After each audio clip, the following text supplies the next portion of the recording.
Welcome. So I am working on a Amiga 2000 HD. I pulled this apart with my friend Wolf. We're going to take this caddy out, which holds the floppy and the optical drive. So there's a screw here, there's a screw here, 1, 2, 3. 4 on the back. And then on the back side, we'll do these 4 here. And then this whole piece right here, when we pull these 4, will come out. And that's so we can get to the battery and we can clean the motherboard and see if there's any damage from electrolytic fluid from the bad battery that has died many years ago, I'm sure. We took a bunch of components out and then we cleaned the motherboard with some white vinegar to neutralize the battery leak, because the battery, corrosive base that is in the battery. It is base, not acid, we learned doing a little research.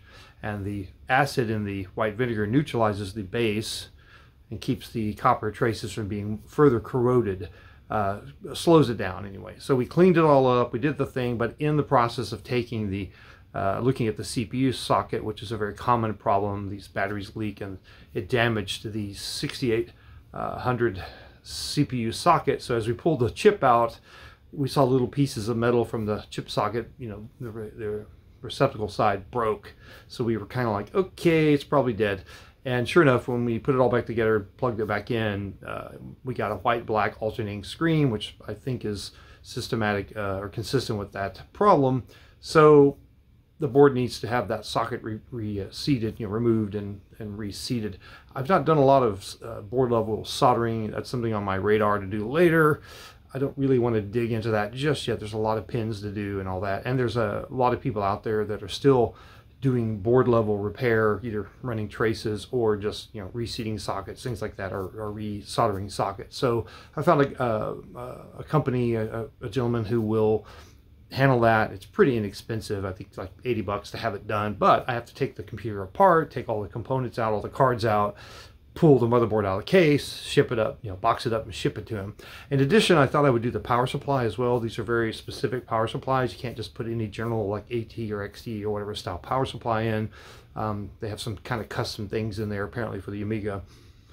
So my plan was to go ahead and pull the power supply as well, box that up and send it along, and for another 80 bucks, 100 bucks, he'll replace the capacitors in the power supply. So that's my plan. So let's take a look at the machine. I'm just going to share mainly for my own records where everything goes. When I put it back together, I remember, because I'm not as familiar with Amigas as I am with Ataris, and it's more like a standard PC. This is a case with slots and the whole thing. And this machine actually has some pretty cool options in it. The cards that happen to come with it are kind of fun. So let's take a look. Okay.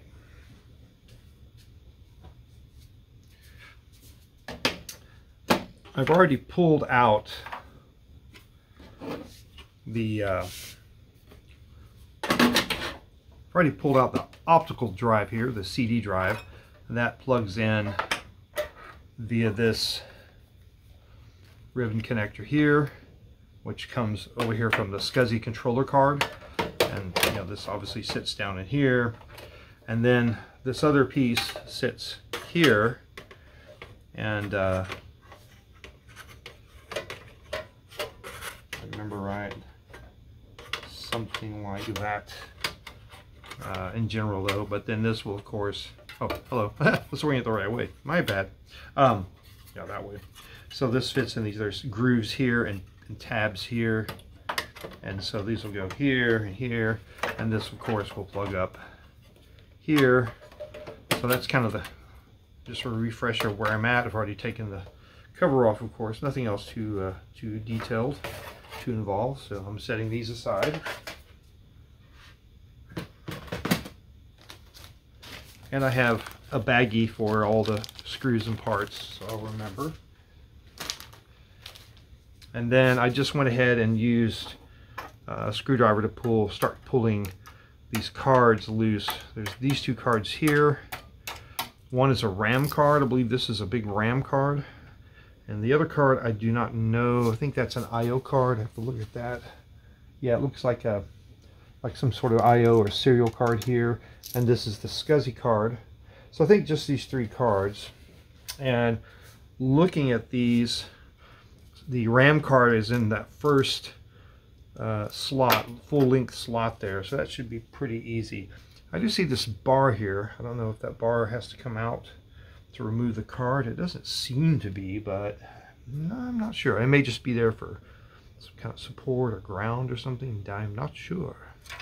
I do have to unplug once again. We already did this once before, but I have to unplug the power supply here from the motherboard. That's a bit tricky. I'm going to go ahead and try to pull these cards out this time before I do that. It's going to make my life easier, I think. And really all I have to do, yeah, because I got to take all this out to take the motherboard out anyway, so not going to matter. So yeah, let me, I'm going to wiggle and see what happens here. I don't want to go too crazy. So this doesn't have a support in the back, it's just here and goes. So let's see what happens if I lift up on this card slot. It's been in there a while. Alright, it seemed to come out pretty easily. Yeah, so that was pretty simple. So SuperCorp, that is my 2468 meg RAM, I believe. I don't know what the RAM is here right now. Let me see if I can read the numbers on there. Can't tell. So, but if it's 8 is the max, so 2468. So it's probably got 2 megs, and probably I can go up to 8, I'm assuming, because this board does show 2468 there. So there you go. So set that aside. So this must be just a support card, or support for this other card. I see that there. Looks like I can pull that card out without getting to it. So whatever this secondary card is, so I'm going to go ahead and pull that little guy out.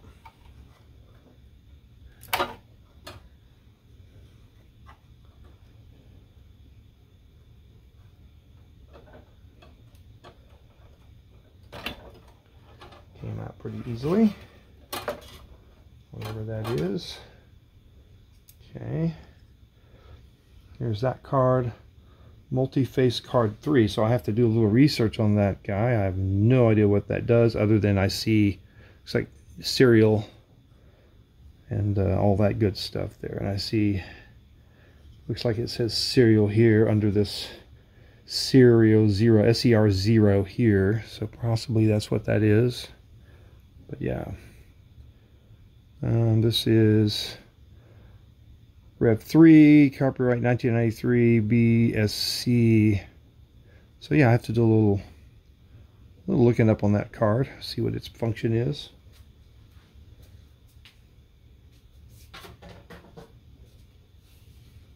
And now we're down to the very important card, the SCSI card, which in this case has the drive actually screwed to the card. I've not seen that before. It's kind of interesting. And I might look at getting a SCSI to SD solution for this, but I see power here, so I suppose I could go ahead and pull this power connector. This is coming from where? This is coming from the switch over here, so it's off the board here, and then runs up here to the power switch on the exterior, and then comes back to this. So we'll see how that goes. The red wire is facing the connector. That's the chip, sorry, it's facing the connector in. And it's just, oh, I didn't see which way it was, but I assumed it was on these two. It might be here, it might be there, so I'll have to review the video to make a point, because I don't remember. I didn't see that when it came across, so that'll be something to review as I put it back together. And then looking at this, I'll probably label this with some tape. And I'll pause that and do that now while I'm thinking about it. Okay, I made a little label here. SCSI card. So I'll remember that's where that goes at a later date. So now I should be able to pull that card out. I think there's one more power connector down below. Yeah, I'm going to lift it up and do that because that'll be easier. I'm not going to take the drive loose because I think it's going to work, and I want to use it with this actual physical disc for a while once I get the machine up and running. Assuming all goes well with the board repair. If not, oh, I've got a bunch of parts. Here we go. Let's see what we can do here. This is an important card. Don't want to break anything. I see a big connector down there. It's kind of interesting. Alright, let's see what we can do here.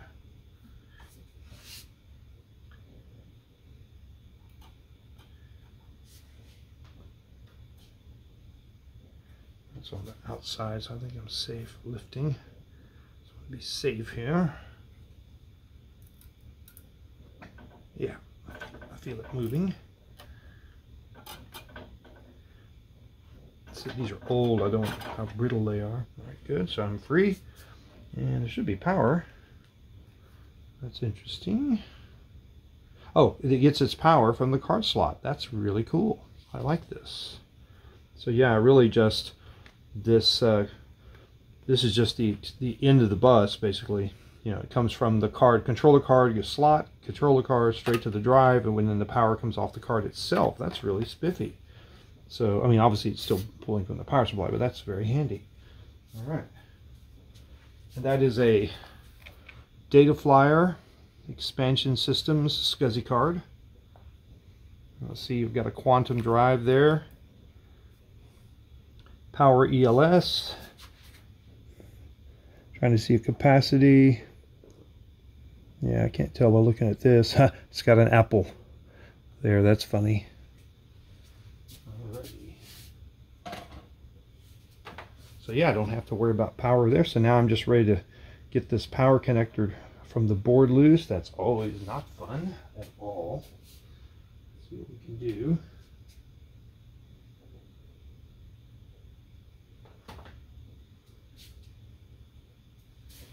So I'm going to a couple of gadgets here to try it. Now the good news is I just took this loose. Wolf and I, my friend Wolf, helped me pull this out the other day. So we did get her done. So it should be quite easy to get it done again. Let's see what happens here. Get down in there. It's not a fun proposition, I see. Let's see if I can move this out of the way.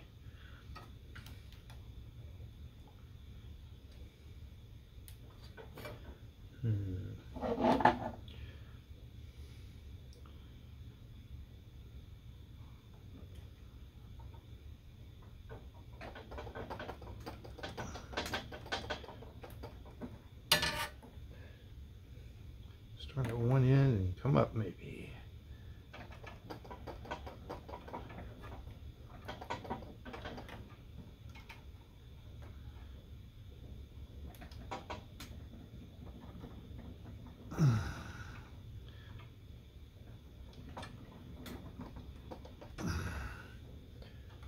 I need a really big screwdriver, that's what I need.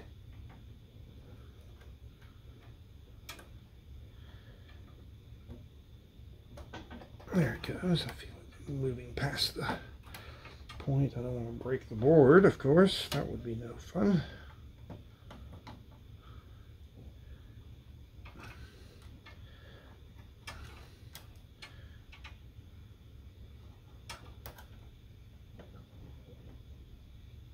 I think we're past the point. I just give it the last little bit here.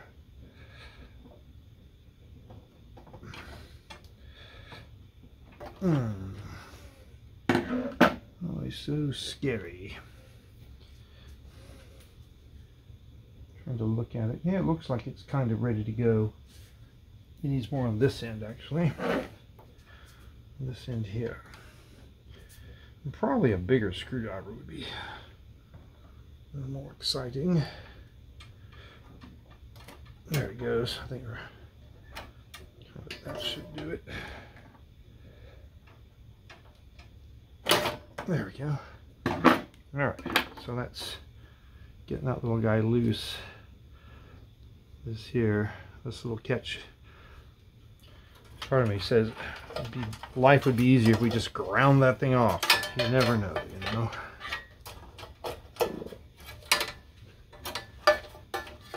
Checking that we have enough light in there. I feel like we do.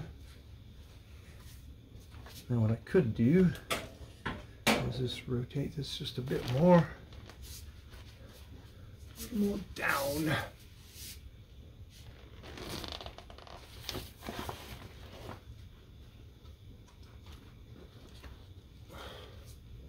That might make it a little more visual. Let's see. That's not too bad. All right. So next.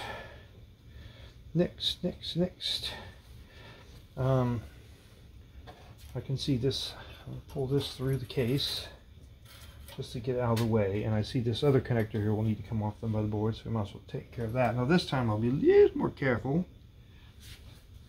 The two wires are on the end there, black to the rear. Oh, it's 3, so that's pinned with black to the rear. That should be easy enough. So let's take that out. And black to rear. Okay. So I'm going to mark that on tape just so I remember it.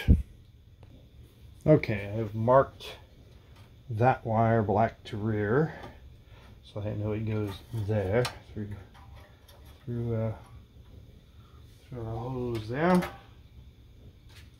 Spider web. So I actually got this machine as part of the kind of a combination deal. I went down to Mississippi, of all places, to pick up a Falcon 030 computer. And basically for the money of the Falcon, I got this computer and a whole bunch of other musical equipment, as all just basically cleaning out this guy's collection because he was ready to get out of it. He's getting older and had decided to sort of retire from retro computing. So that's how I got this. So it's kind of important that I get this machine working perfectly without spending a lot of money, because if I get a working Amiga 2000 out of the deal, then it's a win-win, a double win. Otherwise, I just sort of broke even paying what I could sell the Falcon for. But if I get this, which is worth $800 to $1,000 once restored, that's cool for me as a collector, and I get to use it and enjoy it, and then I'll do some modifications and stuff. They do make a Pi Storm board for this now, and then at some point I can perhaps sell this later in my life. But I want to use it. I want to enjoy it. I want to play with it. Never really did much Amiga. I've got Amiga 500. This would be fun to look at. All right. So now we actually pulled this before. I think we just did these guys here. So let's do it. I'll take these two here. Now what I'm going to do also is put some of these screws back. After I pull some of these things.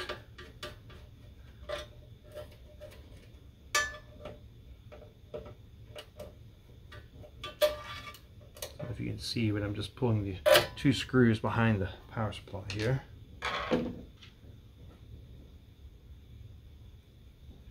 I think that just lifts up. I know the whole car lifts up, but whether or not that comes loose, I do not remember. Alright, so that's 100% free. Let's see what else is holding it. Nothing here, nothing there. I think it's just tight. I think giving it a moment will do it. So obviously this caddy and all that's there. Let's just kind of yank on it and see what happens. Yeah, it's just tight in there. It basically just lines up with that corner and just comes out. And there you go, a power supply.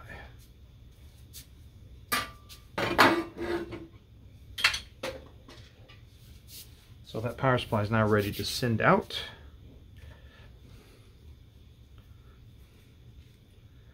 And I probably could pull the ribbon cable from here. Probably shall. So that one was what was going through the that metal framework and hooking into. Trying to move my SCSI card over here.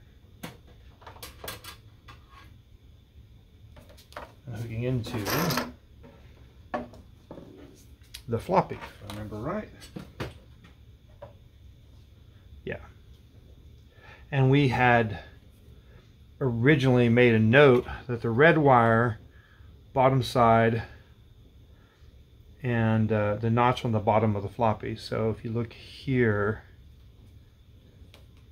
There's a little notch there in the connector. It's not an actual, oh, these notches here, yeah. And the red wire on the bottom. And if I'm trying to remember, a notch, yeah, on the button side. I said button side. So yeah, red wire on the button side. So red wire, I wrote red wire on the button side, which is there. So then when we plug this back in, we know it goes like that, and the notches on the bottom. So it's, and then on this side, the red wire is going to the back of the board. This should not be keyed, it should just come up, I do believe. Let's just lift up and see what happens. Yeah, it's coming straight out very easily. And that's easy. I do see one pin is plugged, so I assume that is the way. That that is not actually an active pin. It doesn't look like anything broken, so I'll double check that later. All right, let me pause this for a moment. All right, so now hopefully things are straightforward. Just taking all the motherboard screws out. Here and there, 3, 4, 5, 6, 7, 8, 9. Looks like about 9. Take the one out in the middle to begin with.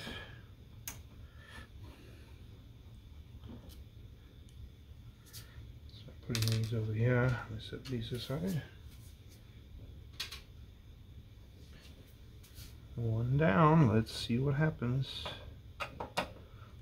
2.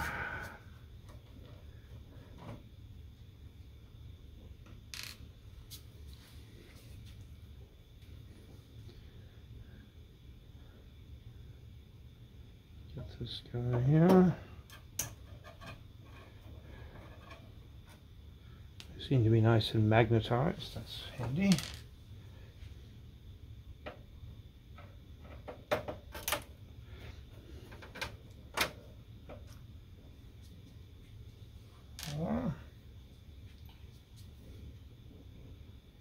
Here's the 68,000. There's where the battery was. We already cleaned all this and we removed the CPU, but I went ahead and stuck it back in, so I'll leave it when I send it, of course. And let's see here. Another.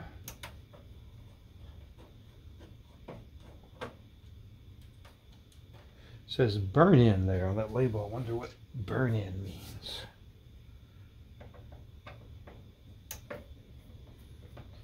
Copyright Commodore 1988. There's a Rev 6 motherboard, B2000 CR, Haney Fisher, Rev 6. So this is a Rev 6 motherboard. I see it listed in 2 places, which I think is a good thing. I think 6 is a later Rev. Pretty cool machine. The HD just denotes hard drive, I believe. So I assume these were sold in a non-hard drive configuration without the card. Of course, now we can get solid state replacements for all that, or you know, SD or CF storage. And I think that is all. I don't think I missed any. Looking about, looks pretty good. So let's see if it lifts up at all without much complaints. Yep, this feels pretty good. There's a little bit of connection in the back. I may have to actually do something in the back, so I'm going to look at that because I have no idea. Yeah, there's a possibly this, not that, I don't see anything there. No, I think it's just logistics. To get that board out of there, it's probably got to come up and then move my direction just enough to get free. and I'm not quite sure how one goes about that.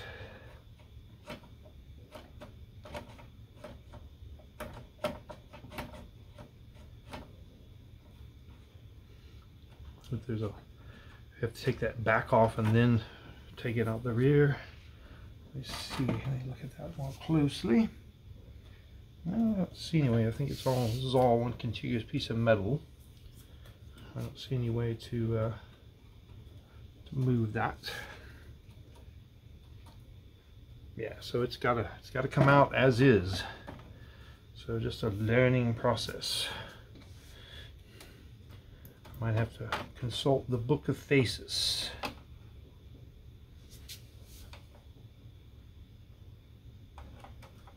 Yeah, that was it. Just sort of up and out. And then I can come straight out like that. And there you go. We now have a case. Yeah. There's the rear, of course. And that's just the power and hard disk activity on the front right there. The power switch is on the power supply. Yeah, let's take a look at that while we're at it. So I noticed the motherboard sits in this metal shielding, which is nice. Yeah. So there you go. A removed Commodore 2000 HD motherboard ready to be shipped off to be repaired. So they'll have to clean the areas that are damaged here, all this area. And then at some point after he resolders this CPU connection, I think he will cover the top of this with nail polish, clear nail polish, which is just seals it from air, which keeps the copper from deteriorating over time, even if you've neutralized the acid. Okay, one final step before I ship out this Amiga 2000 motherboard for the 6800 socket repair to be replaced and changed out. The motherboard is mounted on a metal plate. They have the connectors for the things on the back, so you know, all the connections on the back. So I need to remove that. Actually, I'll show you here. So one last thing to do before I ship out this Amiga 2000 motherboard. It's mounted on this metal plate, and these connectors on the back. I've got to remove these nuts here and along the front and back for the ports, and remove the actual PCB from the metal backing. The tech that I'm sending out to that's going to do the soldering job to re-socket the 6800 said that it's a very dense motherboard, so it should be fine in shipment without the metal. And obviously the weight would be nice to not have to ship that extra weight, change the cost maybe. So anyway, I'm going to take that apart now, so check it out. So I'm going to try using these various pliers and things I have here, get a little better lighting on the subject. That should be a little better. I'm not at least standing in front of all the light, so shouldn't be too hard to do. These little nuts here hopefully come off pretty easily. It's got some super glue or something on there, metal. Let's see what I can do by just turning this.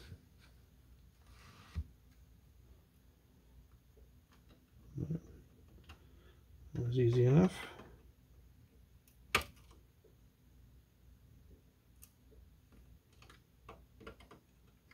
Since I don't have the right size actual nut.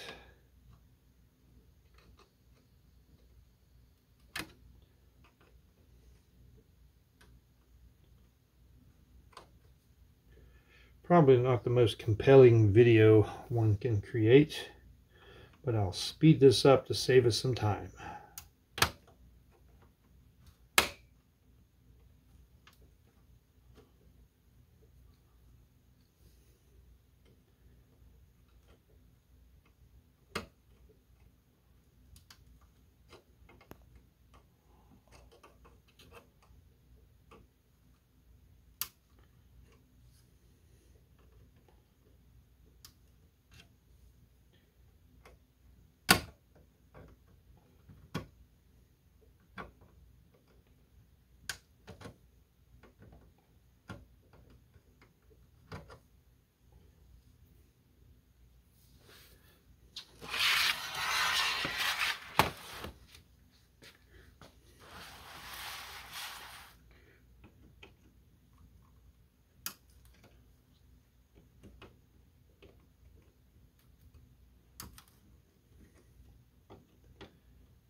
Alright.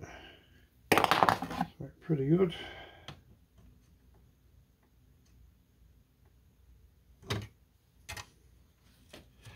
And once these are finger tight, it should just come off. Shouldn't be that hard.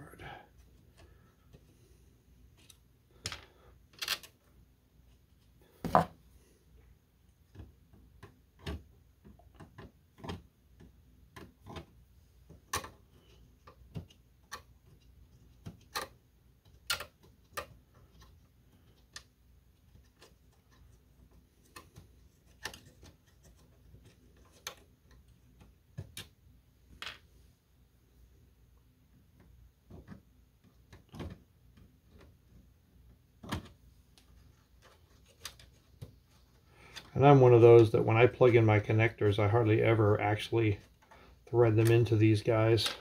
But their main purpose is to obviously keep it against the metal. So I've got one more here on this side.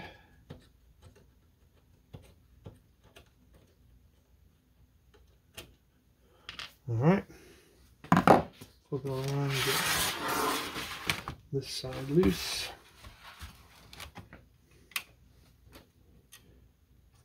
Still a bit tight. Slip, slip, slip.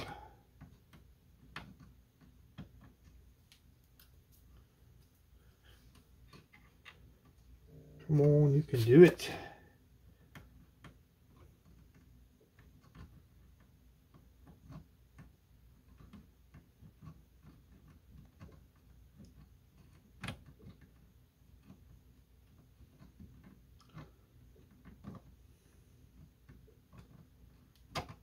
Add buying a small set of sockets for my kit. Obviously, would be nice.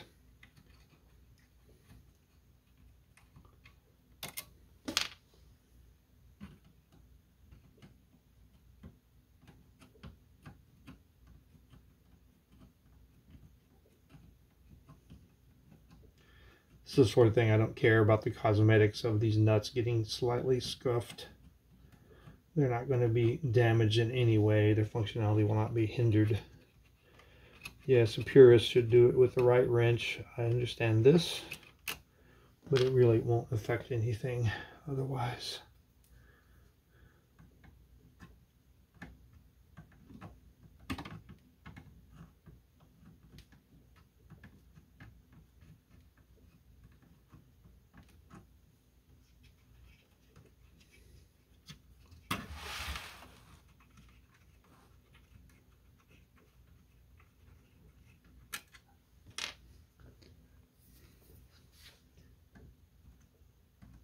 These are pretty loose.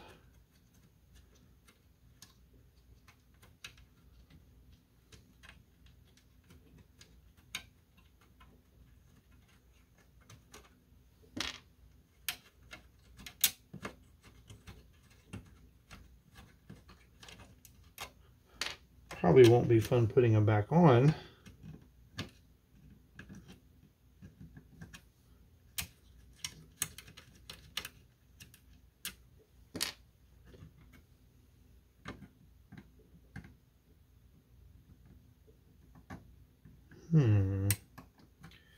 That one must not have broken loose. It don't want to move. There it goes.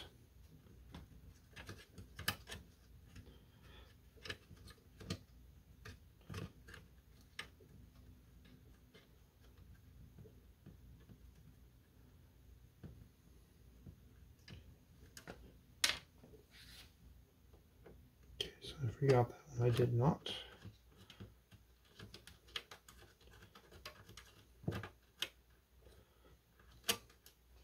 Alright, so I got all those out. So now I've got to remove it from its housing. Now this part seems easy enough. This part seems like you would just bend it.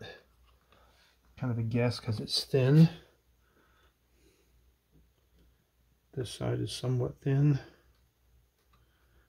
Just sort of a guess, but this being so long this is, I'm thinking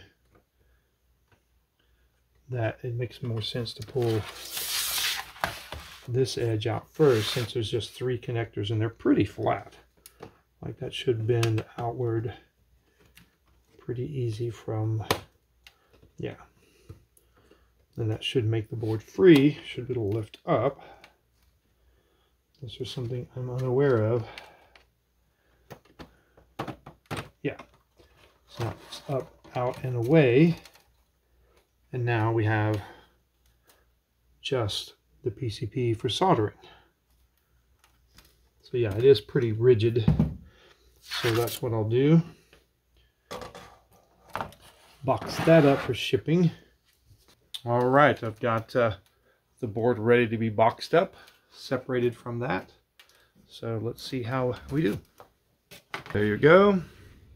Commodore Amiga 2000 HD motherboard ready to be shipped off for repair, to get that socket soldered, removed and replaced. It's right here. Hopefully the pins on the CPU itself are not damaged. I may pull that out since it's loosely in the socket. Got it. Anyway, thanks for watching, and click subscribe. I'll let you know. We'll follow up on this later, how this comes out.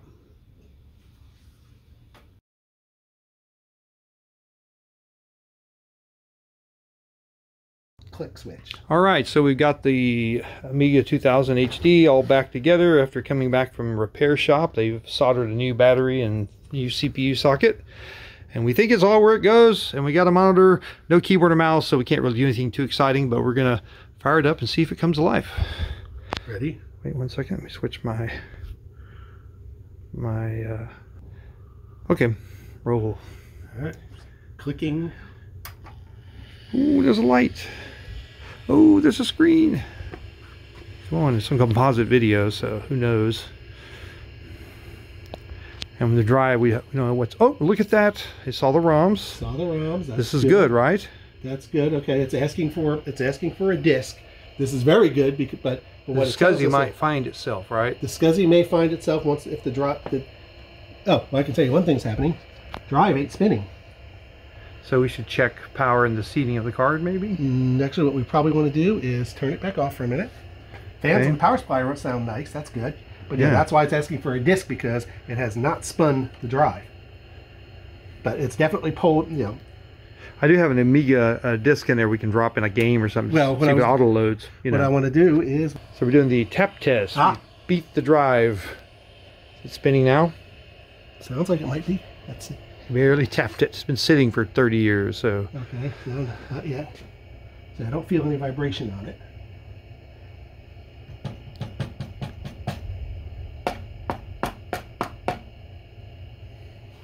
This drive could be dead. To be honest. Yeah, it's been a while, so it's very possible.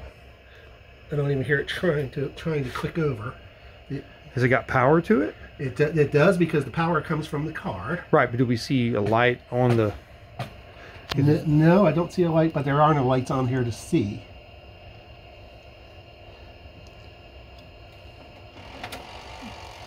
Oh, look at that. There's actually a CD photographic clip art. Okay, but we know that actually is powered and running. Right. And it seems. But it's not a bootable. Yeah, we don't know until we get a it's bootable. It's not bootable, but you know, but this should be the access light for the. Yeah, I'm feeling we may need to. You know, I'm feeling like we might have a dead drive. But I'd unfortunately have to take it out to do, which that's actually pretty easy. Well, let's take a look at that. We'll come back. So yeah, what we did was we pulled the drive and card out. It's all one assembly, and we realized the power supply that comes from the card was not plugged into the drive. So that could be it. So now we need to get this back over here to the we'll get back to the CD-ROM, so we can look at our clip art. Well, we want. I'm kidding. You know, well, but now what we want to see now is we want to hear that drive go. Zzz. We want to hear some drive spinach once I get this back. Putting on the power indicator, read-write access indicator. Yeah, it's going to be the red to the rear. Yep. Okay. All right, so we're back where we were, but now we actually have the SCSI drive. Hopefully powered up. Powered up. So we're going to hit power. Let's see what happens. Here we go. We hear drive bzzing.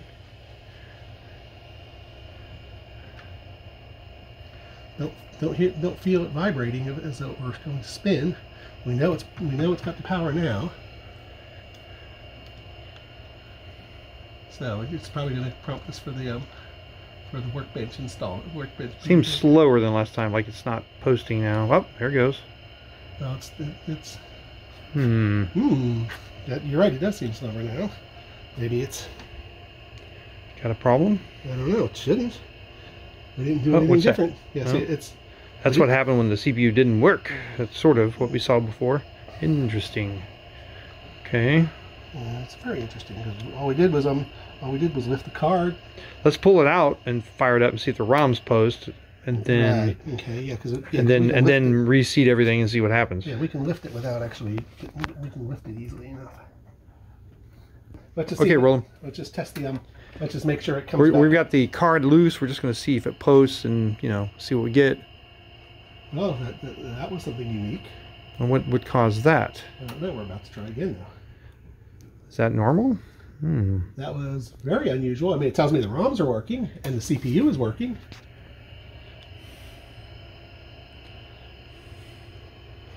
I mean, it wasn't actually seeing. Okay, it wasn't actually seeing the software in the. No. Okay. So. Is it something to do with since it didn't boot the first time? Later? Possibly, but it's possible, or it could just be. Okay, rolling.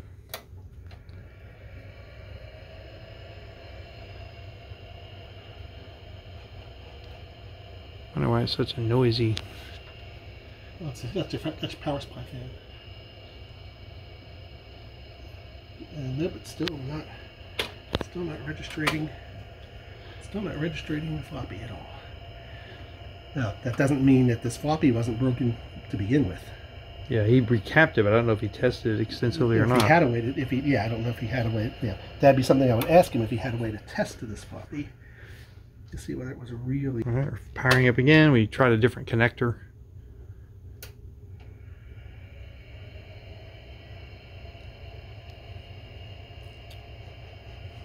You can hear the CD-ROM polling.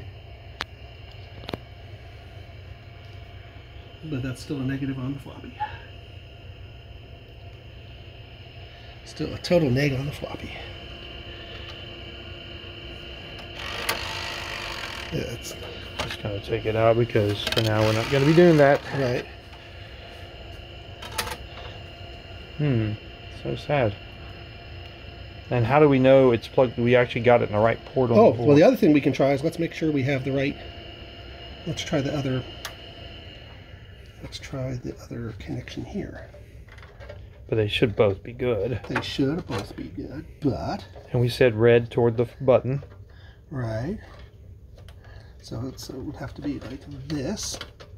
But, yeah, just because we're running out of other options, let's try it and see. Because this one's got the flip on there, so that might mean that one is specifically for another thing. For the second one, yeah. Yeah. So we're about to find out. That maybe I remember hearing something about that, so that could be it.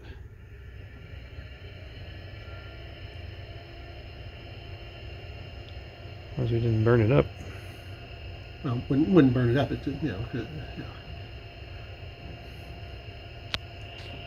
The other thing is we just don't know if this floppy was ever good to begin with. Doesn't seem to be alive. Doesn't seem to want to do so. We're trying the hard drive. We actually got power to it this time. Let's see. Oh, I hear the scuzzy sound. Oh yeah, baby. I hear. Let's see if it sees it. I hear noises. I heard it go tick, tick, tick, tick, tick. There's it spinning. I hear it spinning.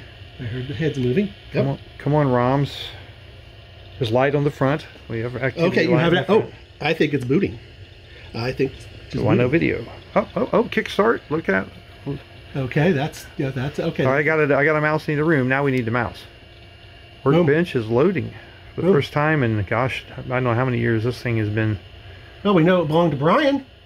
Yeah, I knew that because Brian is the man. He's the one I got it from.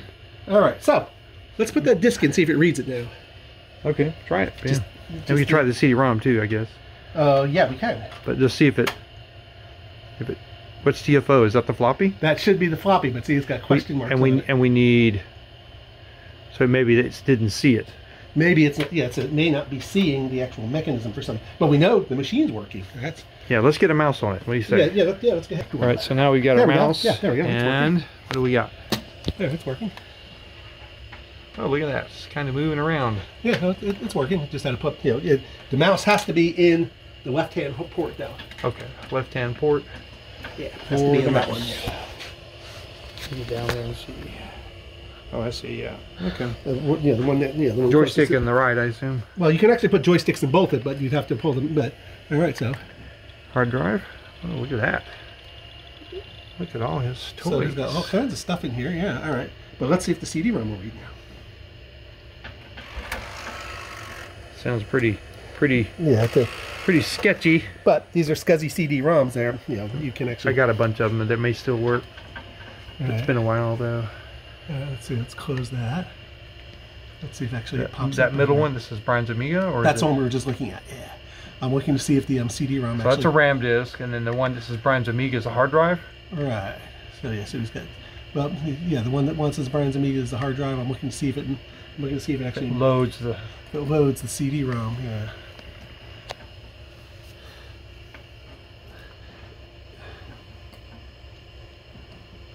So that would be the floppy, which is not there. So in theory, it should show up here, but that doesn't. I don't know if you have to do something fancy to get it to read a CD-ROM. Yeah. To read the CD, I don't remember. Yeah, I mean, it's obviously, or the CD-ROM, the way it sounds, it could be dead. Yeah. It could. I mean. It opens the tray, but it may not actually spin up. Or... Well, I'm going to look. Okay, let's index the disc. Let's see if it even spins. Let's put the disc in exactly straight. Close it. Let's see if it actually.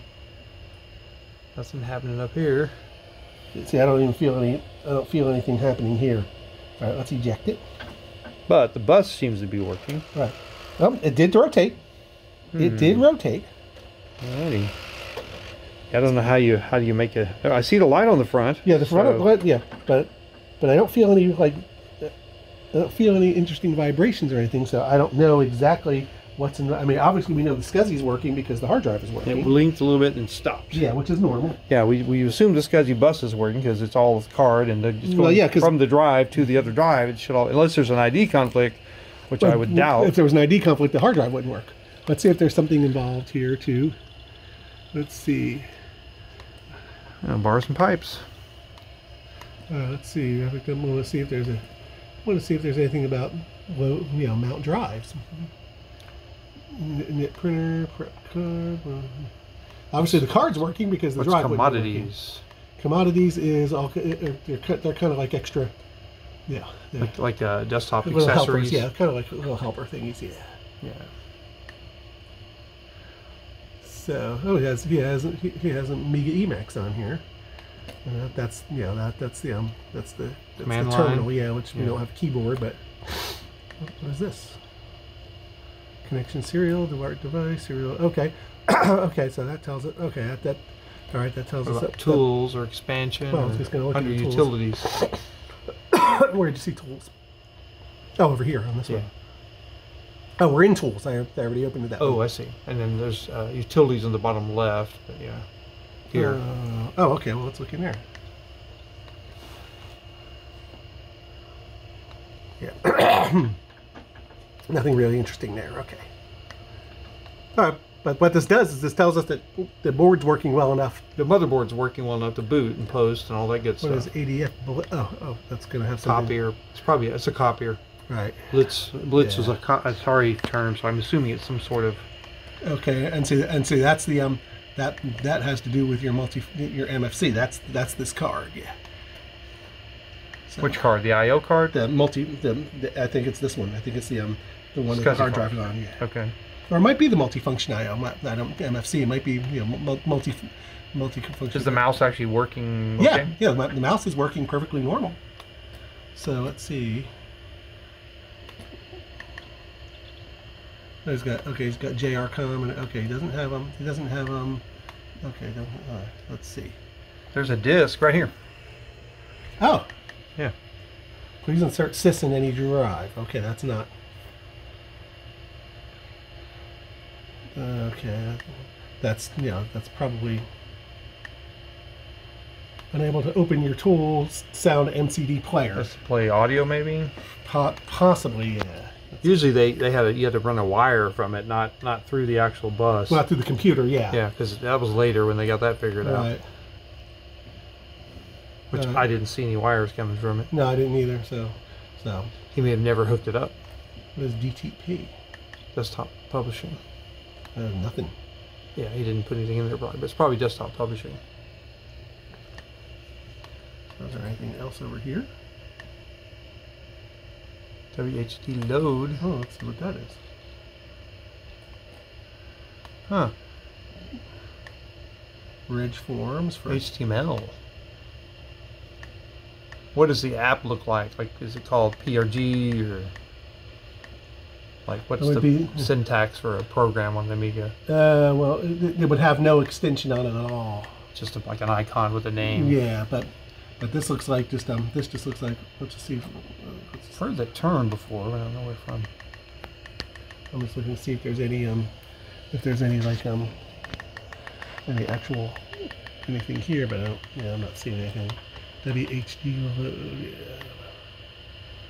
So it's got Final Writer, which is definitely a word processing type thing. And we looked in, alright, so. Maybe run a game or something, or bars and pipes. Bars and pipes is when it's MIDI sequencing. Yeah, I think so. Yeah. Yeah. Oh, I know it is. It was the big one, Alright, we can launch it and see what it does. Just to see if it loads up a. See if it loads up an app. I mean, yeah, the hard drive access light's working. Here we go. Yeah. Now we just need our MIDI interface. Well, let's push play. See what the fuck happens. Well, there's nothing loaded. But yeah, go to click. 1, 2. Yeah, because I did hook the audio to the TV, so. Yeah. So it does actually work. Okay. That's I guess you just get a serial interface, MIDI interface or something. That's something I don't know. Alright, so let's see. Okay, let's quit. Alright, so that actually works. So so the board seems like it's working. Yeah. Let's see what he's got in his games department here. Got Solitaire, Terracan, SimAnt, Syndicate, okay. Dune. So, Dune game, I have no idea. Well.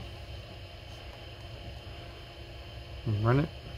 We can launch it, see what it looks like. And will it not go in color and composite mode, or how does that work? I'm thinking that might be what we have going on here. Yeah. Or will it flip over to color mode? No, I'm thinking we're since I think if I remember correctly, I think the 2000s did not the composite was was black and white only, but I don't know for sure. So we got music. Look at that. So awesome.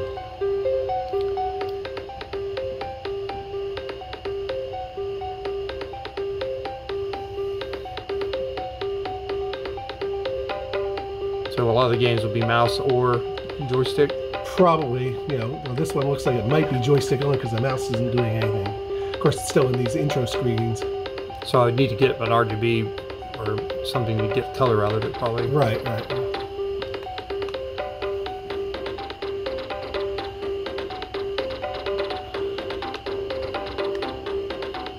Oh, I just clicked the mouse and something happened. Well, it should skip the intro, yeah. Or, move forward. Let's see if we can click through it. Spice Mirage.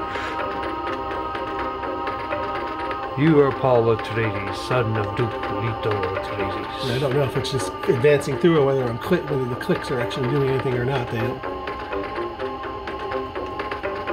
Great samples, though. Like the music's really the quality. Yeah. The Amiga's always had really good mod file type. Yeah. But we may have to have a joystick to actually do this. Yeah. But well, I got those too, but yeah. Yeah, I'm just trying to. Okay. But we know, page of yeah. the manual. So that would, yeah, we got to dig into boxes to find the manual. Yes. Right. Or look of it online. So how do we get? Yeah, and without a keyboard, I can't even. Yeah. I can't Well, that's all right. Let's just power out. I guess that's all we can do tonight anyway. Yeah. Right? Yeah. I don't think there's a whole lot more we can do. So we're just going to call it a night for this one. But there you go. We at least got some life out of the Amiga 2000. And you know your board works. So there you go. That was our little Amiga 2000 experiment. We just wanted to know if it worked, and it did boot up at least. We don't know about what's up with the floppy. I know he worked on that, so I have to ask him if he recapped it. Did he test it? Is there some error we've got? We do not know why it's not alive. No idea. Anyway, thanks for watching.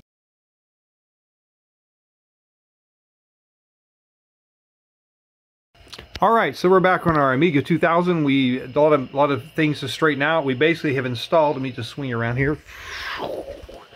We have installed a SD to SCSI because the SCSI drive, about the time we were troubleshooting the floppy, the SCSI drive spins up and spins right back down again.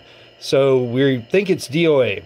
So, but the card is working, and because we've now hooked up this SD to SCSI, which we set up on the Mac. We've upgraded firmware. We made our, we basically defined a 128 megabyte card as 120 megabyte, storage space, and got it ready to go. And we're about to do all the partitioning on the Amiga, and we also did some repair work on that floppy that was acting up with power, and it's actually working pretty solidly now. Occasionally won't read a disk, but for the most part it's working pretty good. But just to make life easier, because we realized we needed to get Workbench and all that on here, we went ahead and installed, I had already bought a Gotec for the Amiga that's already pre-configured for the Amiga, so all I had to do was copy my image files on here. We put Workbench 2.1 as well as 3.1, but we're using 2.1, and we had to actually boot up off the install disk to which we didn't know you could boot on the install disk, and so we've loaded that, and now we're just about to actually set up this drive. So here we are at the screen. We'll get back over here. All right, we're pushing the button. We're going to partition if it works. Which hard drive unit should be? This one will level your drive. Okay.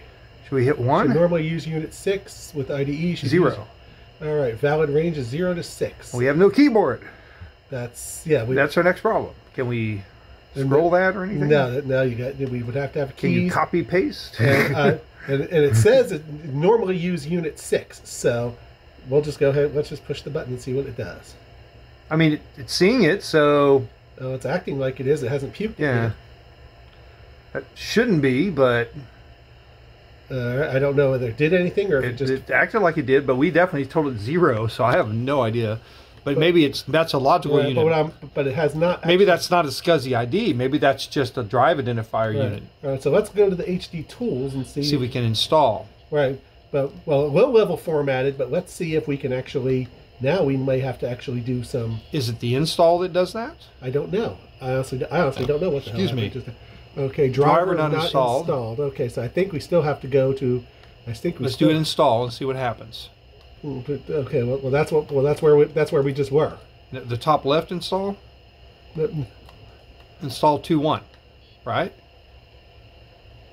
Okay. Or no? Do we have to format still? I think we have to format because we don't have a blank drive showing up here.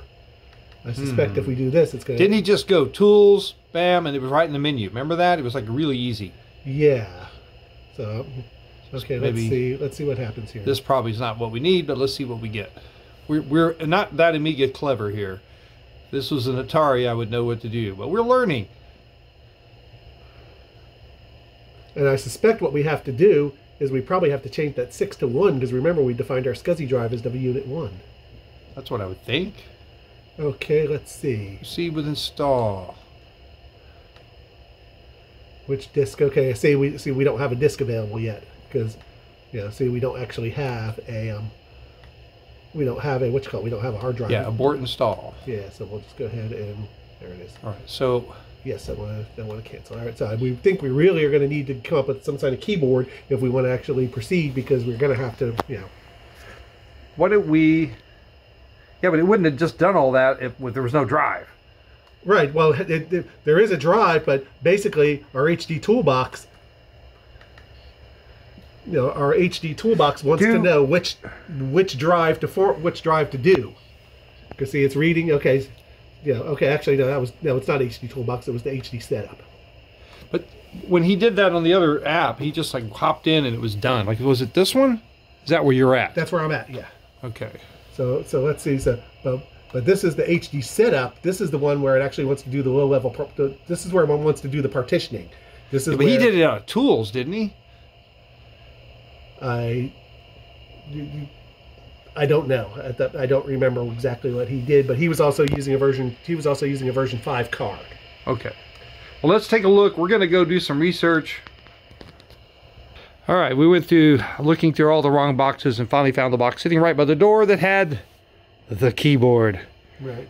And now we're going to find out. Can you give me some light down here so I? Now we're going to find out if the keyboard will hot swap or not. I'm just trying to see with the orientation of the hole. Move your head and I can tell you. Okay, it looks like it's there. It looks like that's it. There it is. Okay. Oh, it rebooted or freaked out. It freaked out. Okay, so let's go ahead and just. It didn't like it. Did not like that at all, but that's okay. All right. Hopefully it didn't hurt anything. It's a learning situation. Now, are we on the same install disk? Yes. All right. So we'll give it a moment. Is that one mine? No, I think this one's mine. I was drinking one of those. Mine's over here. You're good. Okay. Let's kill that light. Yeah, now we got. Okay. So why is it blue? This is a question I do not know the answer to. Remember, it does take a little while for it to time out before it starts reading from him. Surely plugging a keyboard wouldn't ruin burn the whole thing up. I can't imagine it. That would be pretty sad.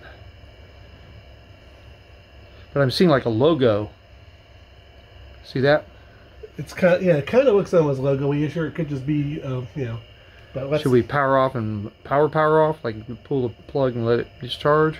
Well, I'm going to give it a couple seconds here and see what happens. Because remember, this thing always had a little bit of a timeout before it would do its thing. Okay, that just went blank. So it's acting way weird. Definitely weirder than it should. So yeah, we're going to pause this, come back to it. Let's see what happens. Let's go ahead and although pulling the plug on this doesn't really matter. Well, and then you hit the power button. That's what I do sometimes. It discharges. But I don't. I see. Yeah, I don't know if that will make a difference on this, but it's one of those weird things that it's probably completely like a like a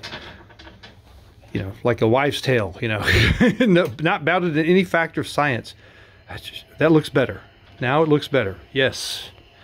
Okay, now we'll wait a little while, which that's fine. I don't mind waiting. Operators are standing by. That's right. It's supposed to wait a while, but it is white, which means it's probably loading. Right, it's thinking anyway, because it is going to have to it's going to take a while to wake up on that, because we have to wait for that to time out, because it's polling that, looking for an OS, looking for what's not there. Mm-hmm. When it doesn't find it, then it'll jump over to the floppy, or the emulated floppy.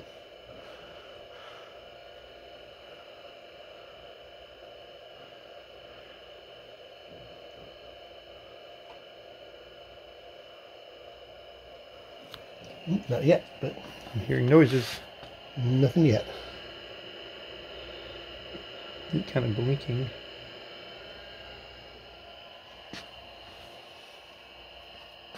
Okay, we got a blink there, which is normal. So there it goes. It went black. No, it went blank. Is that bad? I don't know. Okay, we still got a blink there. There it goes. That's what it did before. So that's okay. There we go. Now, hopefully that's what. But now it's but now it's actually reading. Now it's actually. Now you hear the noise. Now you hear the noise and you see the track, because actually you look at that display. It actually tells you what disk, track, and sector it thinks it's as it comes up. It's faking. That's awesome. All right, so now we try again. So now we can go back into the HD setup. And this time we have a keyboard, and we can do things like type numbers. Was it HD setup or I don't remember, to tell you the truth. Yeah, it was. I haven't learned the ways. I'm still learning English for us. So now we have to tell it. Which tells you a little bit about their market saturation. The fact that you have all these languages in the install. Right. All right, let's see if we can actually see our drive and partition it. Alrighty, so we'll say we're pretending we have that. Alrighty, and now now we do 0. 1, because 0. That's right, we did 0. Proceed. Proceed. And now, in theory, if it's actually going to do something, we should start seeing. See, I don't know if it did anything or not. well, I mean, that's all we can do. We did all the things, unless we're doing something out of order.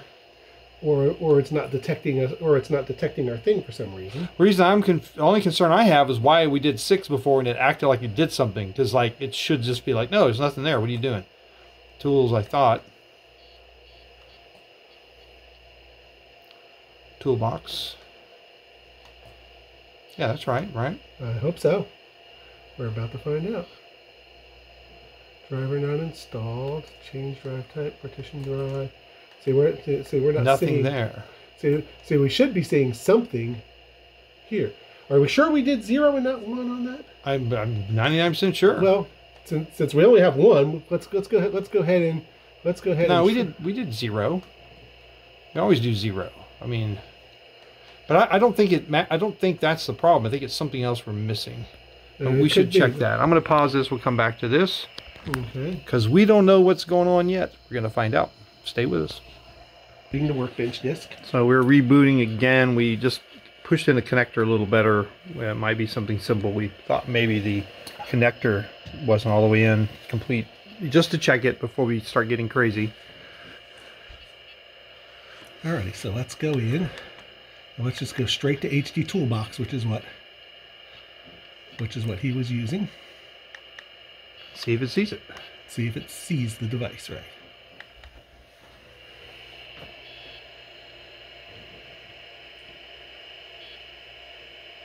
Nope. Negative. All right, let's see if HD Setup does something now, because we may have to partition it first. Yeah, it looked like it did it. The other guy did it all from that tool, yeah, but we never know. In English, and we think it's 0, but we're going to double check all that in a moment.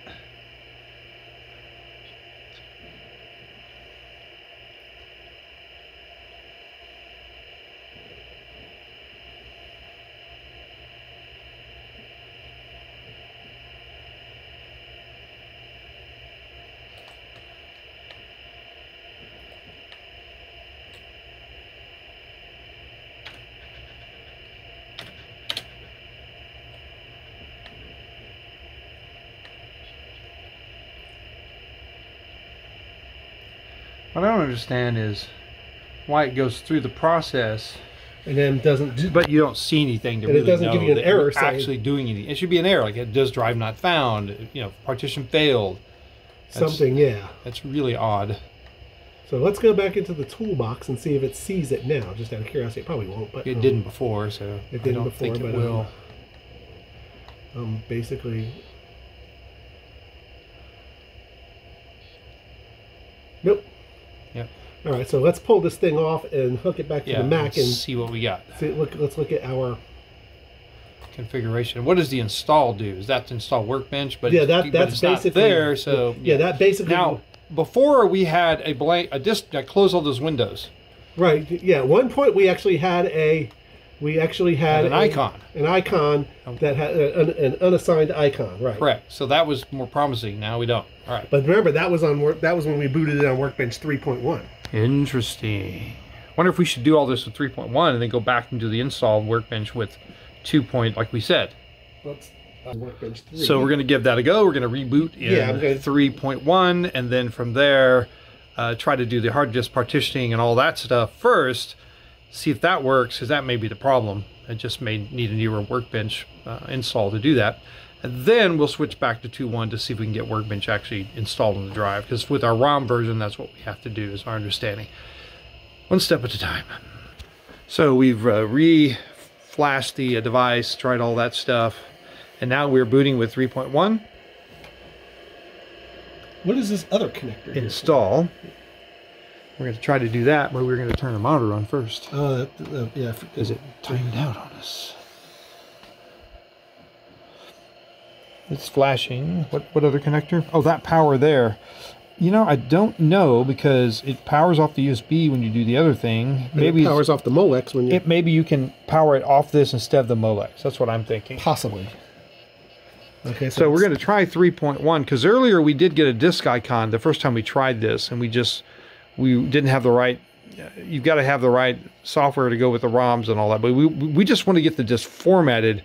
If we could do that in 3.1. Okay, we did not get an icon. So far, no disk. That's not. However, remember when we got the icon, we didn't boot up off of the install 3.1. We booted up off of just the regular Workbench 3.1. Oh, interesting. But then when we tried to format or anything, actually, when we did install, that's when we never tried to run. Yeah, let's see what the hell. You want to try that? Let's see what happens.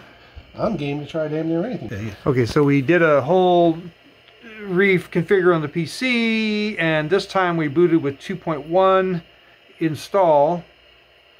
And we got a drive icon, PCO, and we have 2 partitions that we told it, so 240 megabyte. And anyway, we're going to try to run Toolbox now to see if it's going to actually see the drive, which it should, because the system is seeing something, telling us. I also moved the card back to another slot, but yet it still doesn't see it. It still says driver not installed. It doesn't say no devices. Remember, it was just blank before. Now it's saying this. All right, so let's go. Is there any other thing you can highlight there? No, because the only button you can push is this help. All the other ones are grayed out, and there's no. I mean, there's all you have to do here is make the window small or big. Yeah, that's so. Yeah. All right. Well, that's not helping. But let's also let's also look at the HD. Let's see if we can do setup. The HD setup.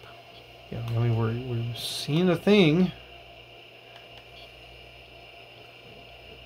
And this will probably bounce us back and forth. It'll probably tell us we need to actually switch back to the Workbench disk for a minute to poll something. Someone knocking at the door. Sounds like a cat. Please, okay, yeah. Please replace. Yeah, so we have to switch back to the actual Workbench. Rotate the knob. All right. Back to Workbench 2.1. Basically remount the Workbench 2.1. Okay. Please boot from the Amiga install disk 1.2 before running. So this one we have to do from install 1.2.1. Right. Now what? So all right. So let's go. So all right. So I'm going to switch back to that. Now this time I am not going to turn the machine off. I am just going to do a proceed. Well, it may be that card seating and the moving of the card is what did it.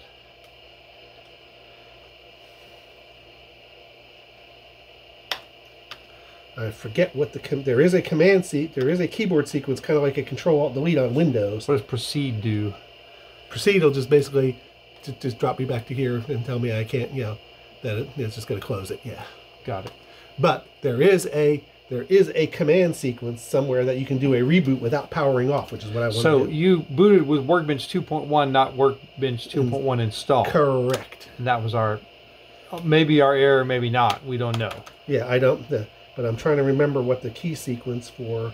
There is a key sequence where you can, to basically reboot, kind of like a Control-Delete on Windows. Yeah, yeah. I just don't remember what it was. I thought it was the 2 Amiga keys and a delete or something with the mouse key.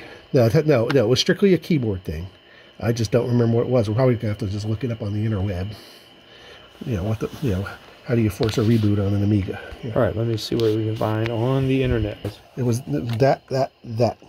So Control and both Amiga keys at the same time. Correct. Did it force a reboot? Forced a reboot. Correct. So rather than powering off, that way. Yeah, because if we got it to initialize, I don't want to. Yeah, we hope that we don't lose it again. Yeah. Exactly.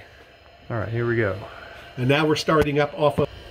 So that was the key command, both Control and both Amiga keys. Now we're on Workbench install, and now it's starting to boot. So let's see if we still get that disk icon. Still get the disk icon. That will be a good sign. And then we should be able to run the install utility. Now we don't know if it's going to work, but we're at least getting closer and closer to reality here, to what we want. Fingers crossed, fingers crossed, fingers crossed. And we did not get that other. Wonder why. And we did not power cycle this time. We didn't even power cycle. We didn't do anything. Do we do stalls or setup or setup? I'm going to do the HD setup because we know that the HD tools did not do anything. All right. So weird. Why one gives you the icon, the other doesn't? You think you were making progress. Yeah, I don't know. I may be doing more tomorrow. I may be just reading and watching Amiga videos of how they do it to see if I can figure out the order. Because it may just be some weird order thing. All right, so and all that we don't know. We just pretend. We did. Yep. So we're going to say proceed, and then we know we did them as 0 and 1, so we're going to start with 0. 0 to 1, right? 0. Valid range is 0. 0. Which drive? Right? You have to do them one at a time. I don't. You can't do that. So you won't even. So should we do 6, by the way, next time? I'm just curious. I don't think we ever put a. I don't think we ever put a unit 6 in. You know. Because I'm pretty sure these are the actual. See, we did this before and it didn't do any. We don't know that it's actually doing anything. Right. Yeah. See, it just did that and then it just drops out. I don't think it's actually doing anything. I think this is actually only would work if we had an actual Commodore specific I/O card. That's what I think. So I don't think this is, but I'm going to try the 6 anyway, just see what happens. But 6 is usually reserved for the IDEs, it says, but we'll try it. Well, see, it should match. Shouldn't matter. You know what I mean? Right. What's reselection? I have no idea. But I'm going to go ahead and put in the 1 because we should have 2. Yep. Oh, so I'm going to push their help button and say, okay, we'll divide your hard drive into... See, we've already done all this. All right.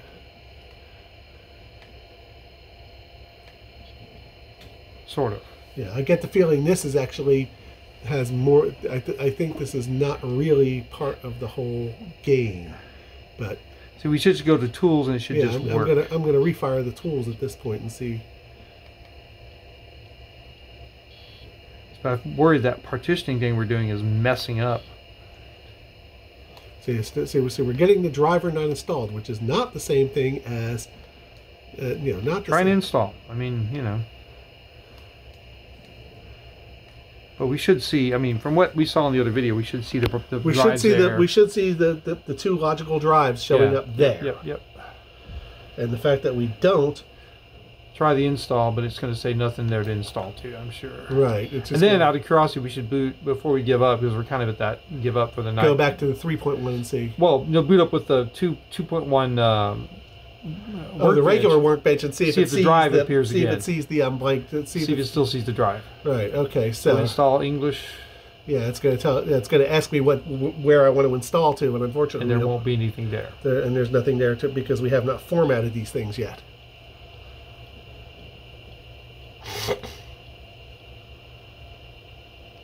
I wonder if we could format this disk in when in the Amiga emulator. Yeah, maybe. And then it would see it because I don't know. I think you can do that. You can pop it right out of one, right into the other. Alrighty, let's just sure.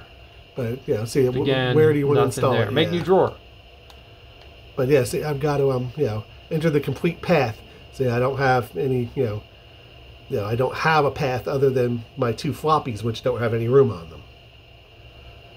Because there's no drive. Right, because there's parent drawer, show drives. Yeah, show drive. See, it shows there me. It is. See, there's my floppy. There's what about C? Can you click C? That is nothing more. See, these are not real drives. It's ASN. These are assigns. This is an Amiga trick, where basically. These are basically like shortcuts. Okay. So nothing's happening yet. So if you specify T:, that T: basically is the RAM disk. Okay. So they're not happening. They're not. They're basically shortcuts or aliases. Making a drawer, but we don't know what the drawer is. Well, we would have to make the drawer on DF0, and it's already 100% full. So yeah, we don't. Yeah. So we don't have any. So we just don't have So. Board install. Okay, we give up for now. It just doesn't have the So yeah, let's go ahead and reboot back to the regular work. So for this round, we're going to reboot one more time back to the regular workbench just to see if it sees the drive icon still after we did that partitioning thing, because we're still trying to demystify this whole SD to SCSI card in this Amiga 2000. So we rebooted. Whoops. So we rebooted and we have no drive icon, as you see there. It's a bummer. All right, we're going to keep trying other things. Nope, and we still are a dead neg. Still nothing. Blast. So annoying.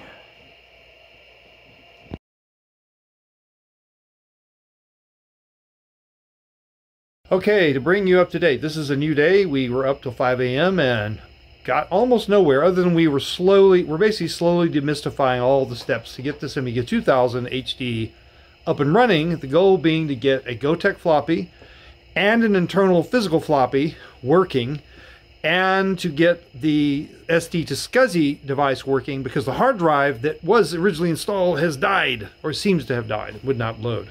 But we couldn't solve all the problems at once. We've been slowly solving one problem after another and sorting things out. At this point, we finally dug in boxes of old software and found the floppy that had the actual install software for the SCSI card.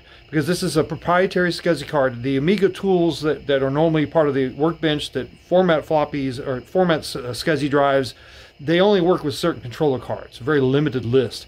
And these are third-party SCSI card that needed its own software. We could not find that software anywhere. We saw people talking about it, use this software, but we couldn't find it. So we dug through boxes and boxes and boxes and finally found about 8 floppies, most of which had either been written over or damaged. And we found one, and then we tried it. We actually did finally sort out getting the floppies working, got both floppies working, the Gotec and a physical floppy. We had, which one is which? We had the physical floppy as 0 and the Gotec as 1. And so, typically it'll boot off 0 and then back to 1. But it'll boot off either, right? But you had to set jumpers as well as pay attention to the twist in the wire and all that. Got all that sorted out. But we finally got the floppy and we tried to copy it and it had read errors. So then we tried to run the auto install program, which sort of does everything. And that had an error about halfway through the boot. It booted the system, but wouldn't install the software. But then we just said, well, let's just run the utility that is the formatting utility only, because that's, I think, all we need. Once we get the drive formatted, the SD to SCSI formatted, we can then hopefully install with the regular workbench utilities the actual driver it needs to boot the system. And that is where we're at now. Take a look here. We are looking at the screen, which now is ready to go. And the interesting thing is we do see SCSI unit 0, which is the actual quantum drive, which started or began to not work, not boot, but it's still hooked up and still there, and it does sense it. That's interesting. And then of course our SD to SCSI, we did set those up on the Mac with the the firmware and then the utility to configure it to unit 1 and unit 2. And we're going to push the magic button. We've just put in the interleave factor. We're going to format 1. And the interleave factor is 3, and we're going to hit yes, and let's see what happens. Format complete. Okay, because all it has to do is one time. Let's go ahead and run it again, because we need to do number 2 as well. Yep, we're going to run it again, see if it loads twice in a row, which would be a lovely. Seems to be. Alrighty. And now the first one says 4.2. You can hear it trying to start the drive. Yeah. But it's, you can hear it go zoom. Now what is the 4-2 and then the gibberish-2 on the gibberish-2 means the pointer's over that, because remember, see, that's just the pointer. Oh, it's just the pointer. Okay. Yeah. So now, can we see that it is or isn't formatted yet? I guess no, not. I don't think we can yet. Okay, so we're going to hit 2. Hit yes. Interleave 3. Hit go. Yes.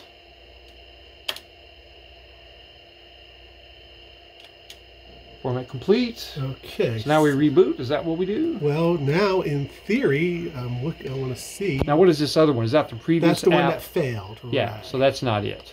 Right. Now why doesn't it just show up? Is there a process? That's what I don't know. That's what I don't know. I'm almost thinking that we have to do, let's see. How about the auto install? Well, that auto install just brings this up. So it claims to have, but it seems like it did those really way too faster than it should have. So, but it actually read everything. But the install HD is the one that won't run. Didn't seem to run. That's the one that keeps giving me the disk error. Okay. And we've gone through all the stack of floppies at this point? I believe we have, but we can certainly try again. But what I'm going to do at this point is, let's go ahead and No, I have yet to figure. Well, I can't. There isn't. I can't find. There's. I don't know which command you're supposed to use to to make it go away. But so we're just going to go ahead and now see what I'm really finding interesting is because we're booted off of that. Okay, that's why. All right. So yeah. So at this point, I think we're just gonna shut it off and go. Power off, and then we're gonna crank up off of the regular Workbench 2.1. All right. And see where we're at. So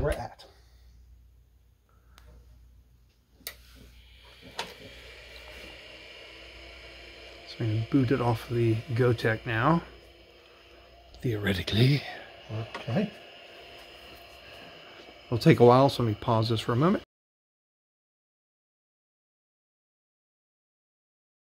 So we were trying to copy the disk on an Amiga 500, and this is where we're at now. On the continue, it may skip that, so something may not. Yeah.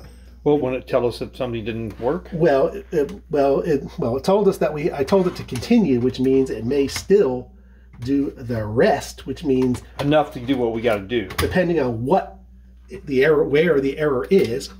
Yeah. Does it just blindly write it then, or is it just going to skip that corrupt segment, and so there'll be something that doesn't work?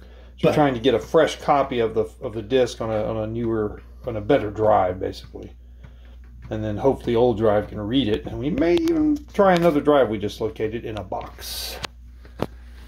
Right up here, I had a box, and in the box was a floppy that said Amiga. Where is that anyway? I don't know where you put it. It's not there. I don't know what you did with it, but I didn't do. You had it in your hands. It's lost forever. You had it in your hands 10 minutes ago. Well, dang it. Probably got moved into the other room. But anyway, we got a floppy. It's Amiga 500 here.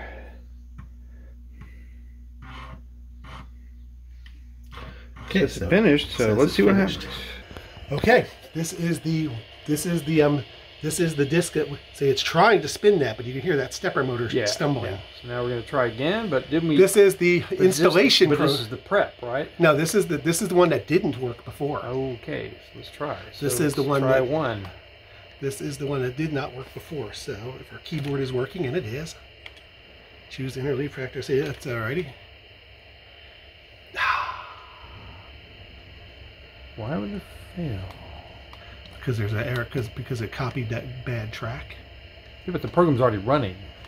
Possibly. I don't really know.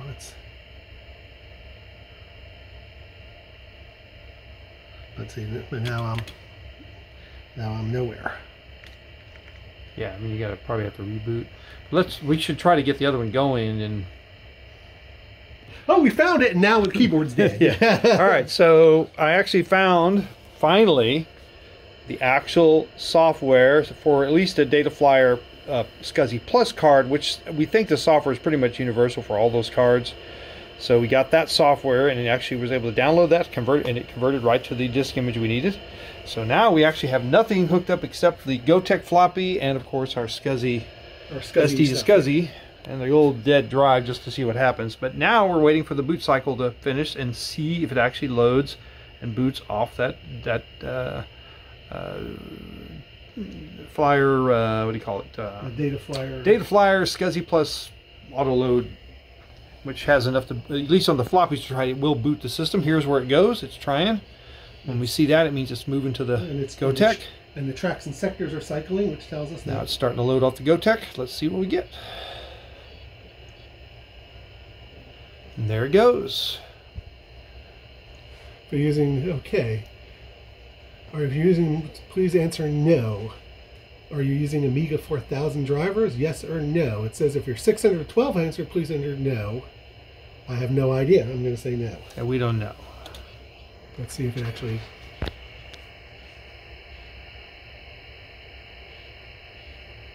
It says you'll only be booted from if you're using the DF Prep HD formatting software, and we are. Right. We assume. But we are not using Amiga 4000 drivers because we don't have a 4000. It's saying the initial driver installation, please reboot the system. Well, we are doing initial, but how would you do that? Right. Well, it's still loading the workbench, so let's see. Install drivers icon.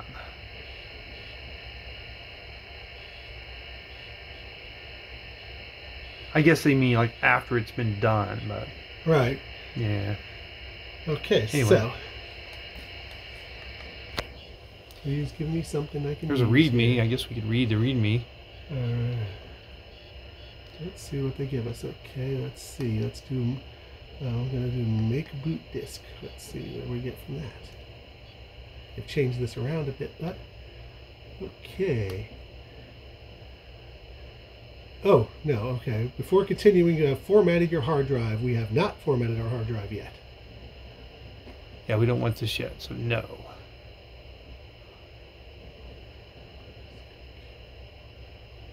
Okay, so this is all. This is like it's looking like for bootable IDEs, not correct. Well, because both they have both, right? Well, they have both, but on some cards. But I'm wondering if we are. So try your prep. DF prep. I didn't even see that. Okay, yeah. That's. But I'm wondering if this particular utility disk was for the ID. You know, is only. Nah, it's called SCSI Plus. Yeah. Well. Okay. Possible can't find a hard disk. The cable between the data flyer board and your hard disk isn't connected. Hard disk isn't configured. Okay. Yeah. So let's see. So it's not finding us here.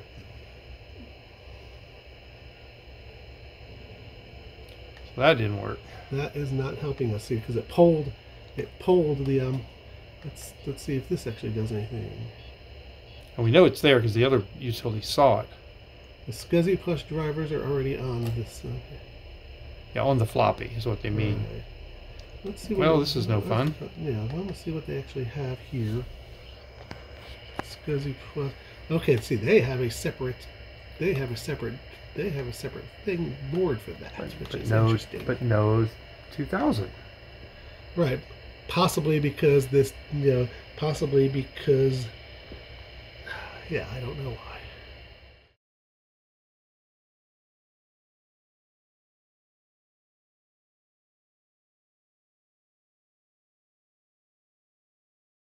Hard drive 0. Okay, so we just installed a new SCSI card here. Had a drive on it. I just bought the Zorro card, Zorro 2. Can you kill that light? Light is killed. Okay, so we just rebooted here. We've installed a new SCSI card, a Zorro 2, new old stock, of course, and it actually had a hard drive on it. And we have booted up, and we're going to see what we got on there. Oh, but you got a lot of stuff in here. All kinds of stuff. Ooh, including with Roger Rabbit. Ooh. You got a copy of Page Stream. You got. I know what the hell Roger Rabbit is. Let's find out. Unable to open it. Okay. Something we can't open. I have no idea what it is. I can't even tell from the icon what it's supposed to be. But.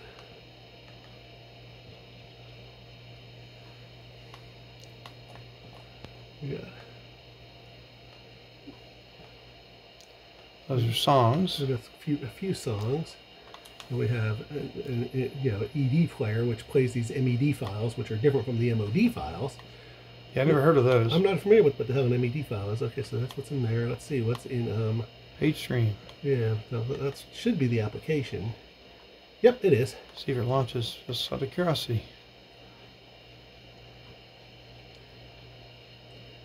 Oh, she's acting like it wants to. It may need a certain version of. May need the new workbench. Yeah, yeah, I don't know. Oh no, there she goes. That's it. That looks real familiar. Yep, it's working. It runs. Nice. All right, and you got so games and music and. There's empty. Let's see what's in his games directory. StarCon, Conquest, Blackout, Cycles. Okay, that's everything. Oh, I see there. At least only things that have icons. Yeah. Right. Arcade. Yeah. Pac-Man. Poing. All right. Well, things seem to load and boot. It seems to load and run. Okay. So now how do we what I want to look at in here, I want to see if we get anything. See that this is the workbench 1. This is the workbench 1.3. Well, what I want to see is, I was looking to see if we had a FastMem first, no FastMem, bit flash, RSL. Now I was looking to see if we had something that would give us, that would actually like read the, you know. Okay, well right up here, see, okay, you have 4 megs of fast RAM and 1 meg of graphic RAM. So that confirms that you have 2 megs on that card. Okay. So the other 2 megs is on the board? And the other 2 is on the board. Yeah. Okay, and there's deluxe music. So what does that do? I don't know. Let's push the button and see what it does. Library ASL.library. Ah, okay, so it needs... That may be a more modern... Right, or it needs to be something that, you know... Let's see what's in here. Nothing, okay. At least nothing you see. But, you know, the trick is, unlike a Mac or Windows, you can have things in these directories that you may open this and see nothing, because unless there is a specific icon file associated with it, it won't show up there even if it's there. How do you get that icon file? It's part of a system. It's not. It's there. That's the way it's installed. The way it's installed, or you can create icons for things. But let's just see what we. Let's see what we got here. All right. So all right. Let's see what we're actually playing with here. All right. Let's open that up one more second. Excuse me. So let's see. So let's look in. So let's see. So let's look. DHOC, what is that? Those are okay. This is very much like This is very much like Unix shortcuts. Basically, if you were, for example, if you did just like CD C:, right? That's not C drive like Windows. It's actually going to go to, DHO:C. You can actually assign anything you want to anywhere you want. So if you specifically wanted to assign your games to DH0:games, you could just do CD games, and it would automatically, because you can make as many of these assignments as you want. It's completely open-ended. C in this case is generally commands. So, oops, well, if you learn how to type it, that is. So C is generally, commands. Yeah, see, this is very much like Unix. Those are all of the commands that are available. That I can run. Yeah. That you can run. But every time you run one of these, it has to load it off the hard drive. Yeah. So the trick is, commonly used commands as part of the startup, they put them in the T directory, which is on the RAM disk. So, okay, so then there's nothing in here at the moment. But what a lot of people will do when they'll write a startup script that will copy the most commonly used commands like cd, cat, type, disk copy, delete, all the commands you use almost all the time. Yeah. Copy them into the RAM disk, so that way it's not thrashing your drive every time you use them. Got it. That's So, but in this case, whoever installed this drive has not done that. Okay, it's just got stuff on there. But you have quite a bit of stuff on here, yes. What is on there? It must be this guy.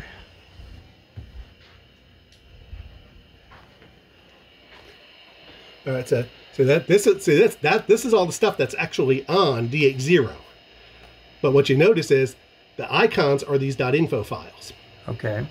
So you have to have if you want it to show up on the workbench, it's got to have a .info file. Okay.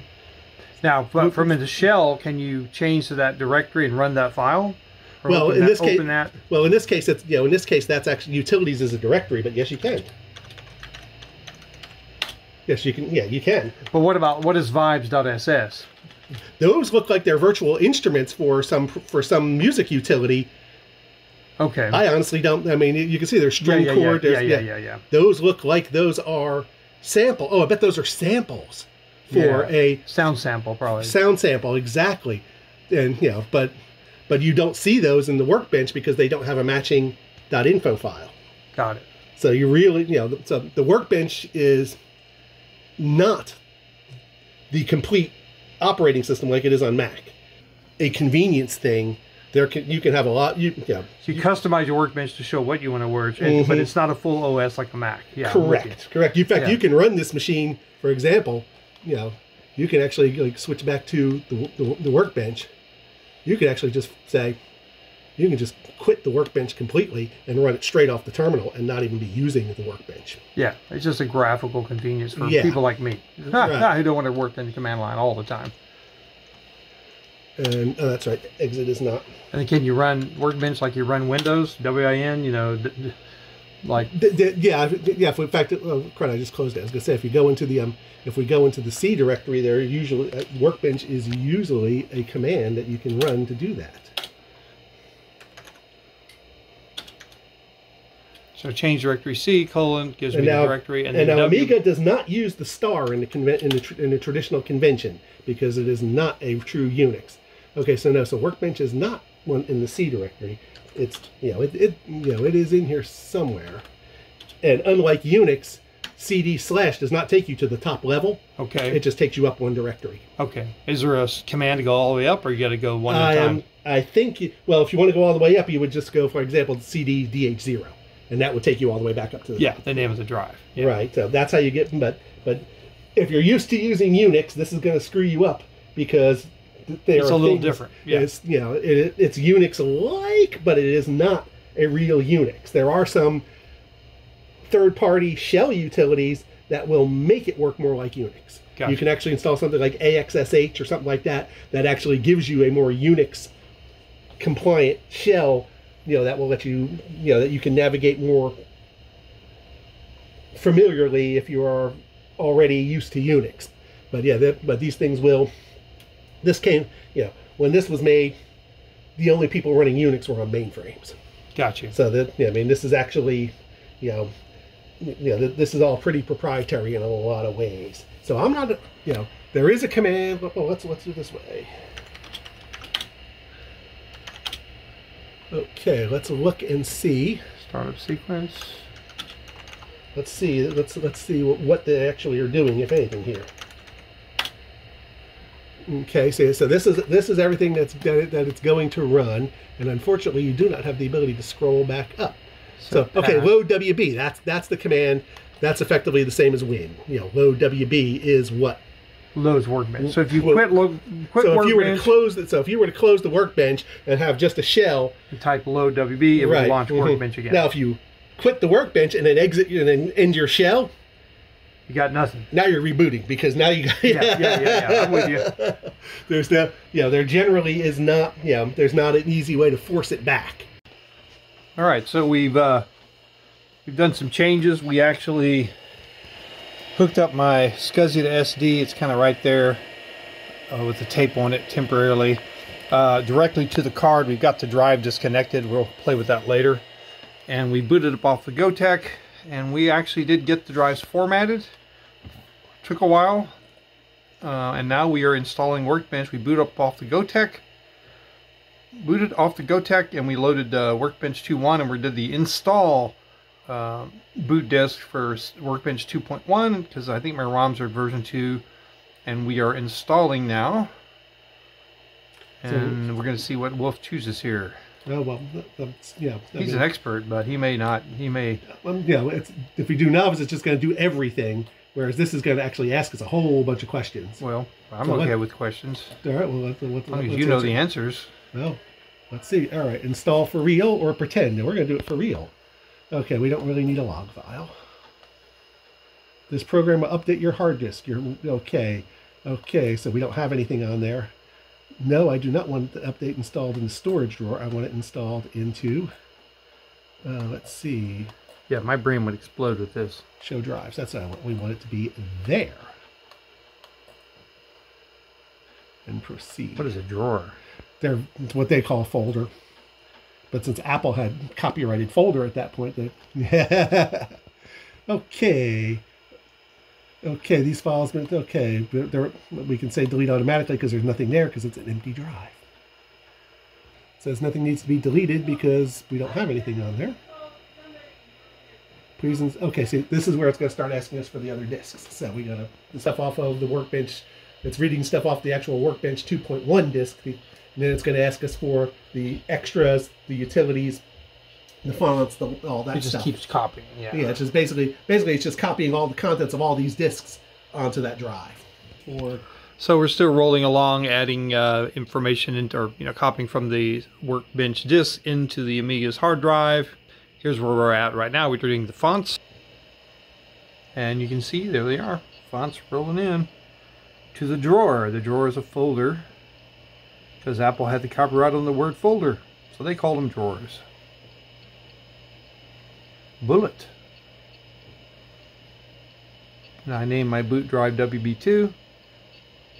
So it's been a crazy process getting this going. We had to do a lot of trial and error. Sometimes we'd hook something up and reboot and it wouldn't see it, so we'd have to sort of restart. We think there's a timing issue on how long it takes for the card is ready to go, but yet the device we're trying to scan is not ready, so the card doesn't see it, and so when it first boots, it shows nothing. So you have to kind of wait and let everything warm up and then maybe do a kind of a reset, and that might solve the problem. We don't know. We're just kind of guessing on that still. Oh, now we're switching back to and this may be the install disk. All right, let's see what happens. And after all this is done, we'll reboot and see if we boot off the hard drive. And by hard drive, I mean the new SCSI to SD device. You should install the file from the update drawer as your startup sequence on the boot floppy. Okay, well, we're not going to, at this point, we're not going to be, No, we're going to boot off the hard drive, so we don't need to put a file. That's like a boot file on a floppy. Right. Yeah, we don't need that. Like if we had not made the hard drive bootable, we would always boot off the floppy file, and we're not. So here we go. We're going to proceed, and then we're going to reboot. Here we go. Alrighty, so now we can just close all this, and then we can. Alright, and so now we can switch off. And when we bring it back up, it should catch the hard drive first. All right, here we go with the power, baby.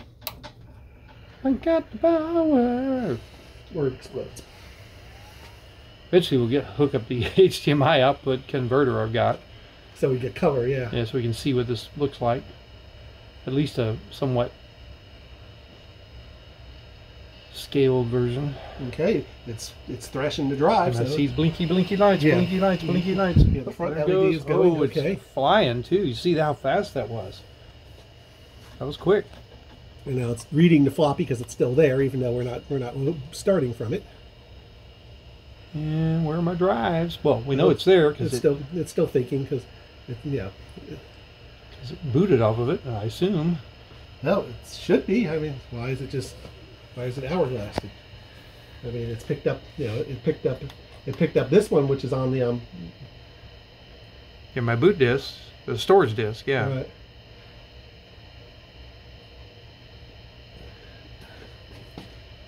And it booted. It did, or halfway anyway. However, again, timing thing because we power cycle. Let's do the soft kick and see what we get. Okay, so you're going to do the do these. Okay. And now let's see the drive here. I see blinky blinks. Let's see what happens. All right, it pulled.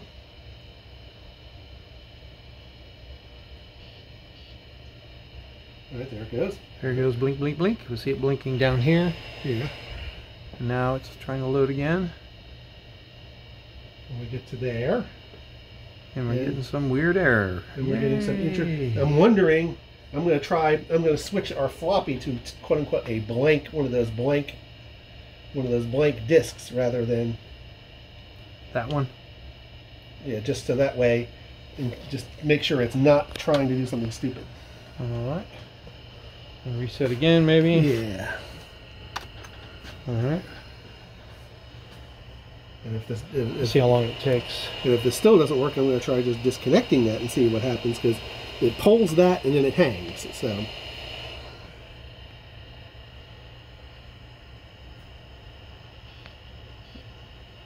All right, so it starts. There it goes, blinkety blinkety blink. We see the blinking on the SCSI to SD. We get to there, and then it kind of chokes itself. Why does it do that?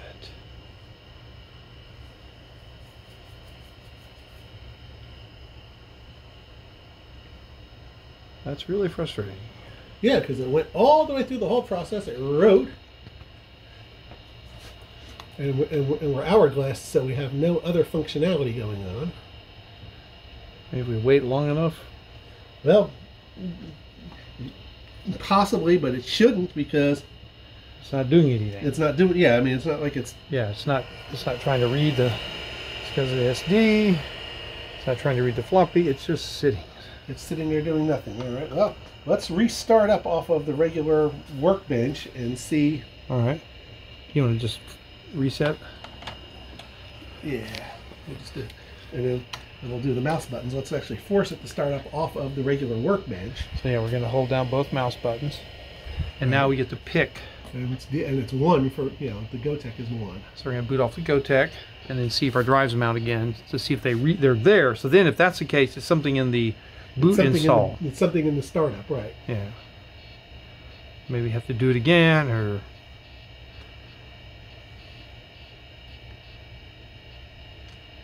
my battery's at 15%. We may not record all this, but oh well. Let's just see what happens. Okay, it's definitely reading from the Gotec. So yeah, it takes longer, of course. Yeah. Starting off with floppy. Well, pseudo floppy. We're actually starting off of this guy, theoretically. All right, now it has stopped. Pause it and see what happens till we get this thing up again. Till we get this thing running again, I'll just pause it. Maybe in a minute it'll be working. So this is what. So now we think it's a startup sequence thing, and he's trying to look and find out what in the startup is hanging. Right, and unfortunately, you can't easily scroll up on these, so what you have to, but we can pause it with the. All right, let's see. So. All right, let's see. So. All right, so it does. So there's where it makes the RAM disks and all that stuff.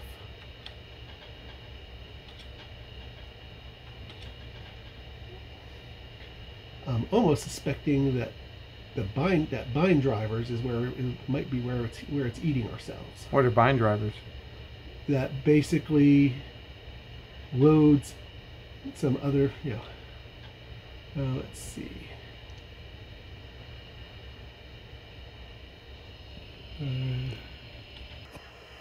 So we're still trying to track it down. We're now.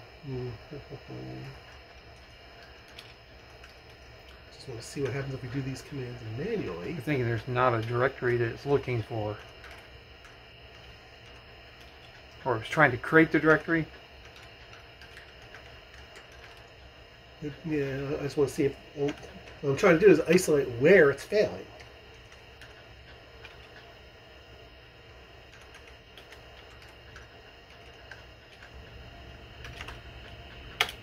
Okay, I'll let you do that.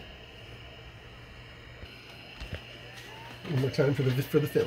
So now we're doing it for video. We just installed both of the floppies back up, the old floppy and move one to the Gotec to ID 1, the regular floppy to 0, and that's what was causing all of our boot issues.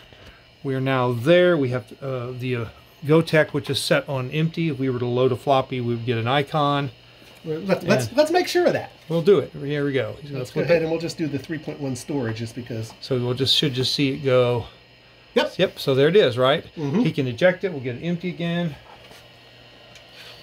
So he's ejecting from there. And then we're going to put another empty. And then we've got a real disk that we'll put into the floppy. So we have both floppies, a Gotec and a floppy. And the beautiful thing about an Amiga, compared to say the Atari, and of course I'm still an Atari fan, #1, but as I learn more about the Amiga, the one thing it's got the upper hand is I think either drive can boot the floppy. Like, in other words, you can put a game disk in the real floppy and boot off that, force you holding down the mouse buttons and load the game and play the game, whereas the Atari has to always be drive A, like, period, unless you do some hacking and stuff. Right. So, yeah, in theory, you should be able to do one of these buttons and actually do, okay, that just changed to, you should just be able to actually... Empty, back to empty. Yep. Yeah, but you should just be able to, there should be a way to actually, like, eject. Yeah, there was an eject, push in the button.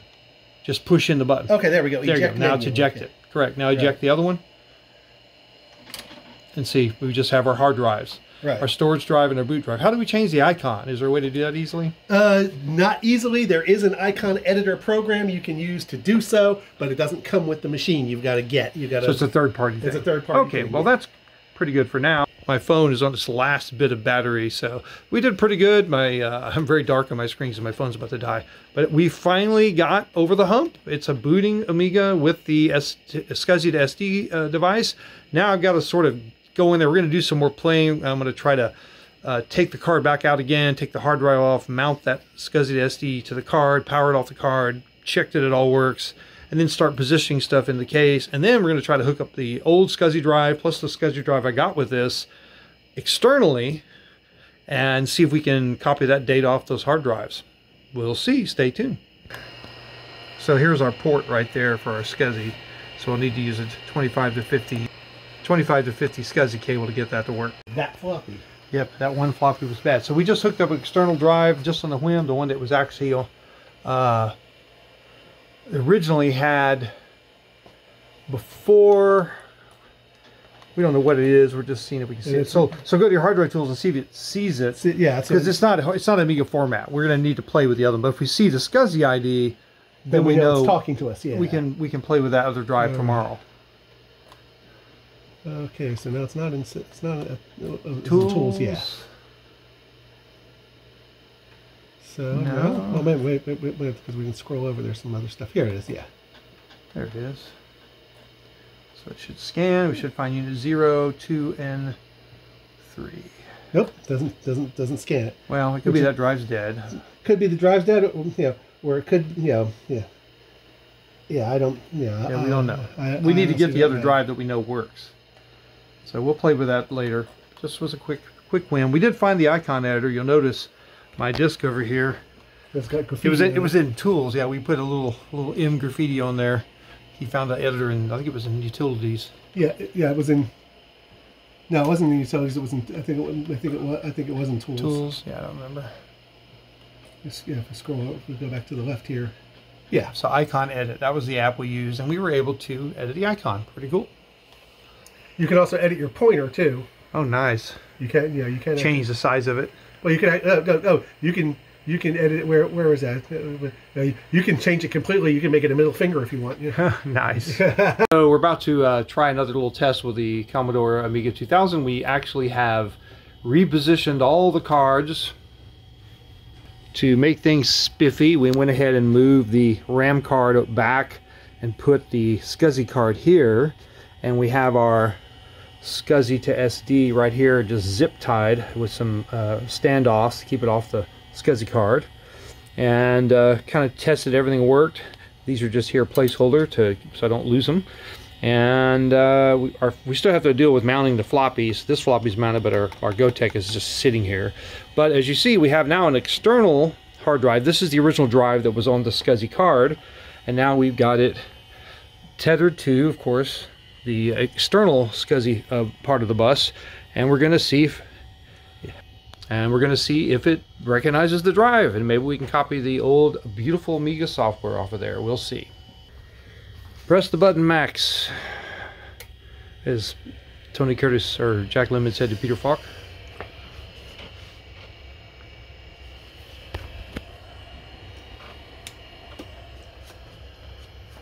We know it'll boot, or at least we assume it'll boot.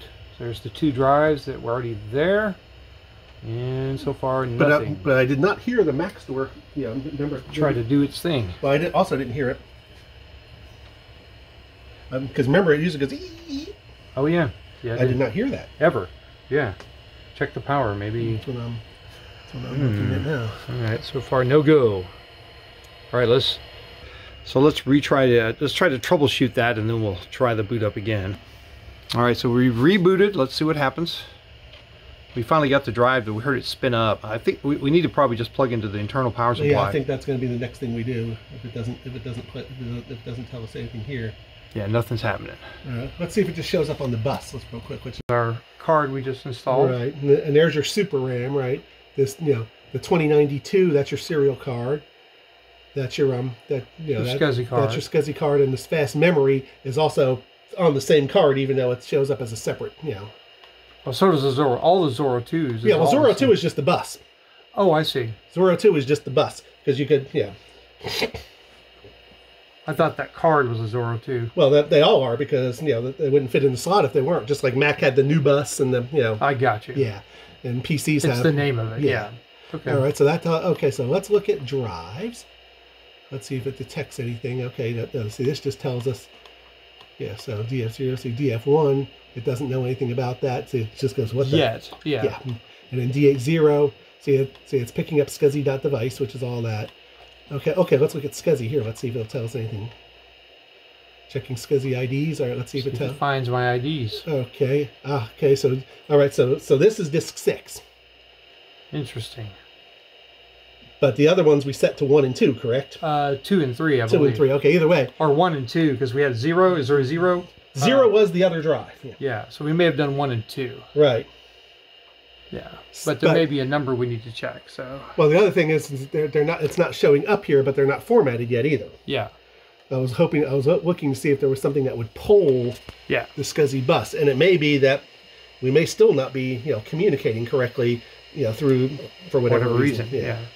So there's we may still be. It's on the bus at this point. Yeah. So yeah, we basically rebooted, and now we see that it's seeing it when he does a hard drive scan.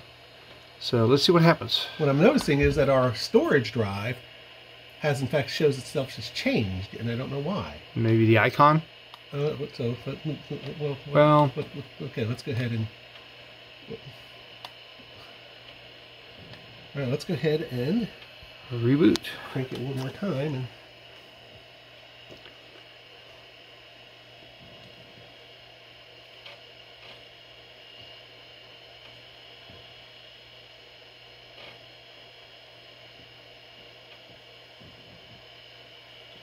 yep, and there it is. DHO.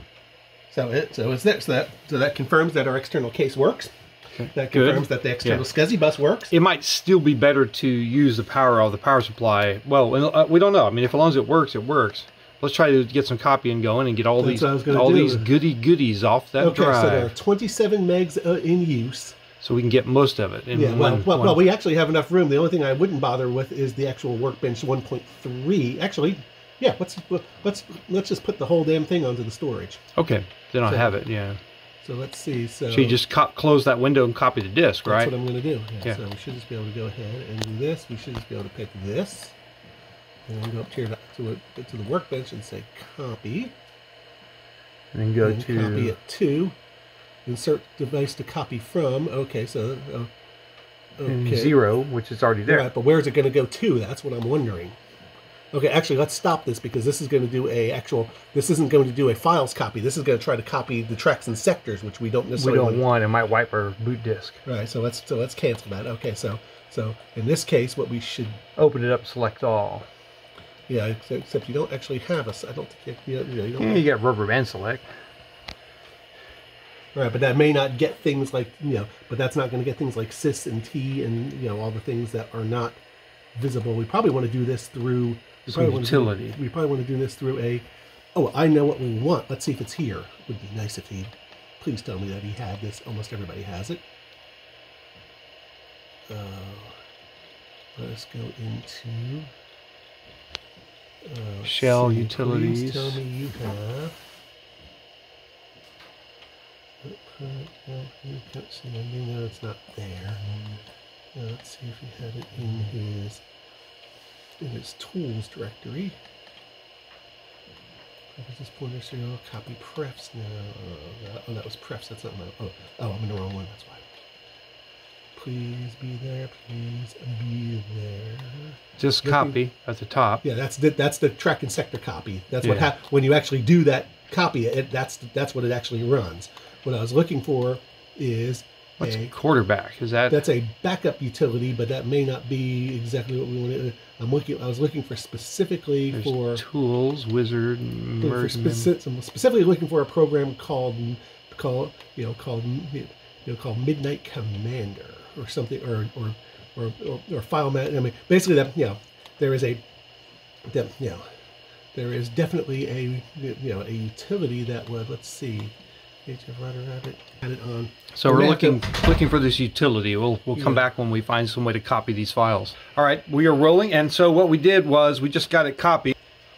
And now we're actually getting a full, you know, directory, subfolder, files, everything in that whole thing is now copying. There was actually an error before because there was one file that was named asterisk, which is apparently a no-no on Amiga. So it just stopped there. And so he wiped that drive. I renamed the file. I renamed it to star. To star, yeah, SDR. And now it's cheerfully... Now it's copying everything. And he did change his command. And so... so the command he changed it to is... It was copy from from the original drive to the storage drive with an all after it. When it gets done, we can do an up arrow and you can actually see the command. Okay, awesome. So we'll let it finish, and when it's done, we'll try to look at that command. So we'll have it for anyone else trying to copy stuff. But you know, I'm new to Amiga, so learning the Amiga ways of navigating the file system is an interesting endeavor. Here is the command that we use to copy everything, the full directory structure. I'll let you see it. Storage. So we basically so the copy from DH0 : to DH2 : all, space all. But, yeah, of course I CD'd to the storage drive, which is the name of my drive. You didn't have to. You could have done it anywhere. I just happened to be there. Okay, so we could be anywhere and type in that. Because we gave it specifically from DHO, which is anything on a DHO to DH2, which is my drive identifier which is your storage, yeah. For my storage. Yeah, DHO is your boot drive. Mac store. Yeah.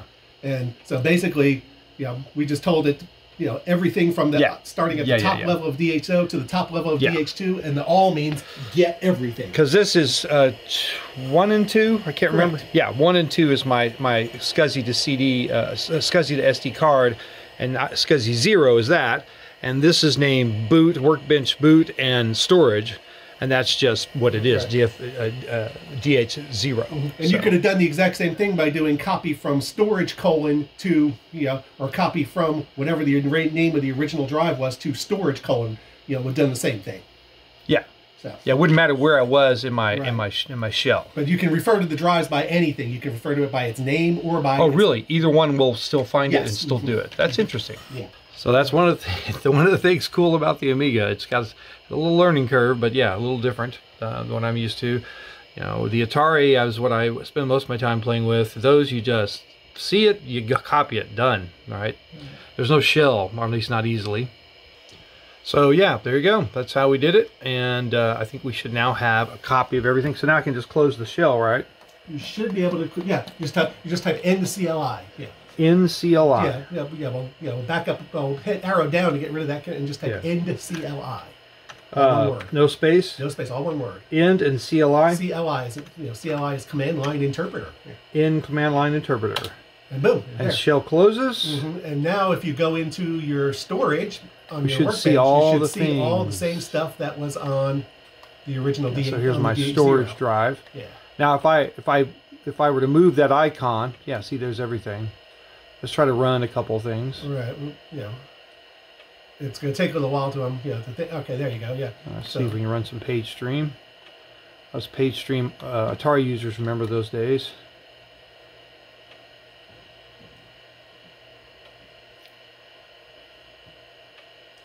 Did it do it, or did it just drop that? Yep.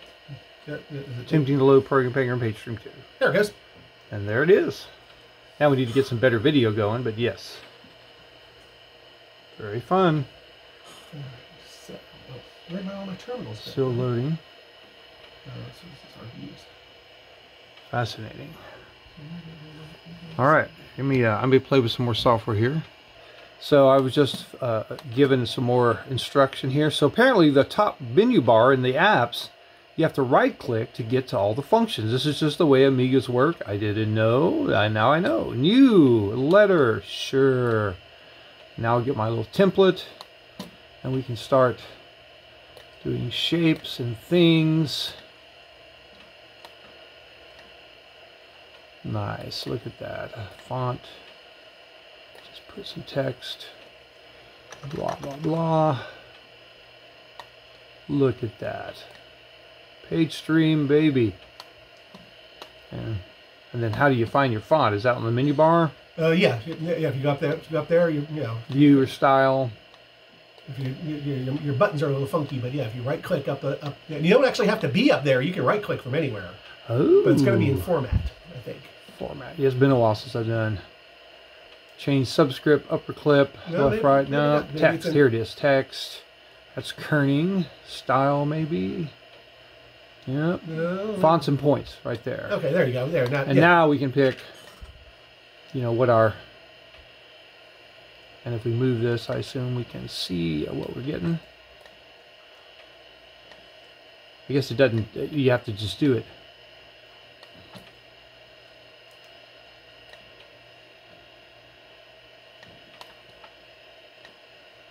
There you go. You have to change it, then you can see what you got. So you have to kind of know your fonts.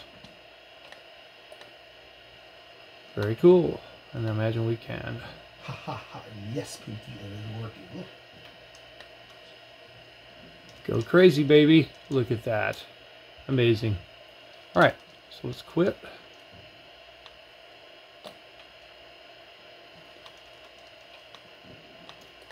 All right, so now we know how to do. Now we know how to get Kernel to actually. Just click anywhere. Yep, it goes bye-bye. So I'm now playing Deluxe Music Player. Just a player. Couldn't get the Creation app to work, but it has a few sample files on there. So it's just this little bar, but it's playing.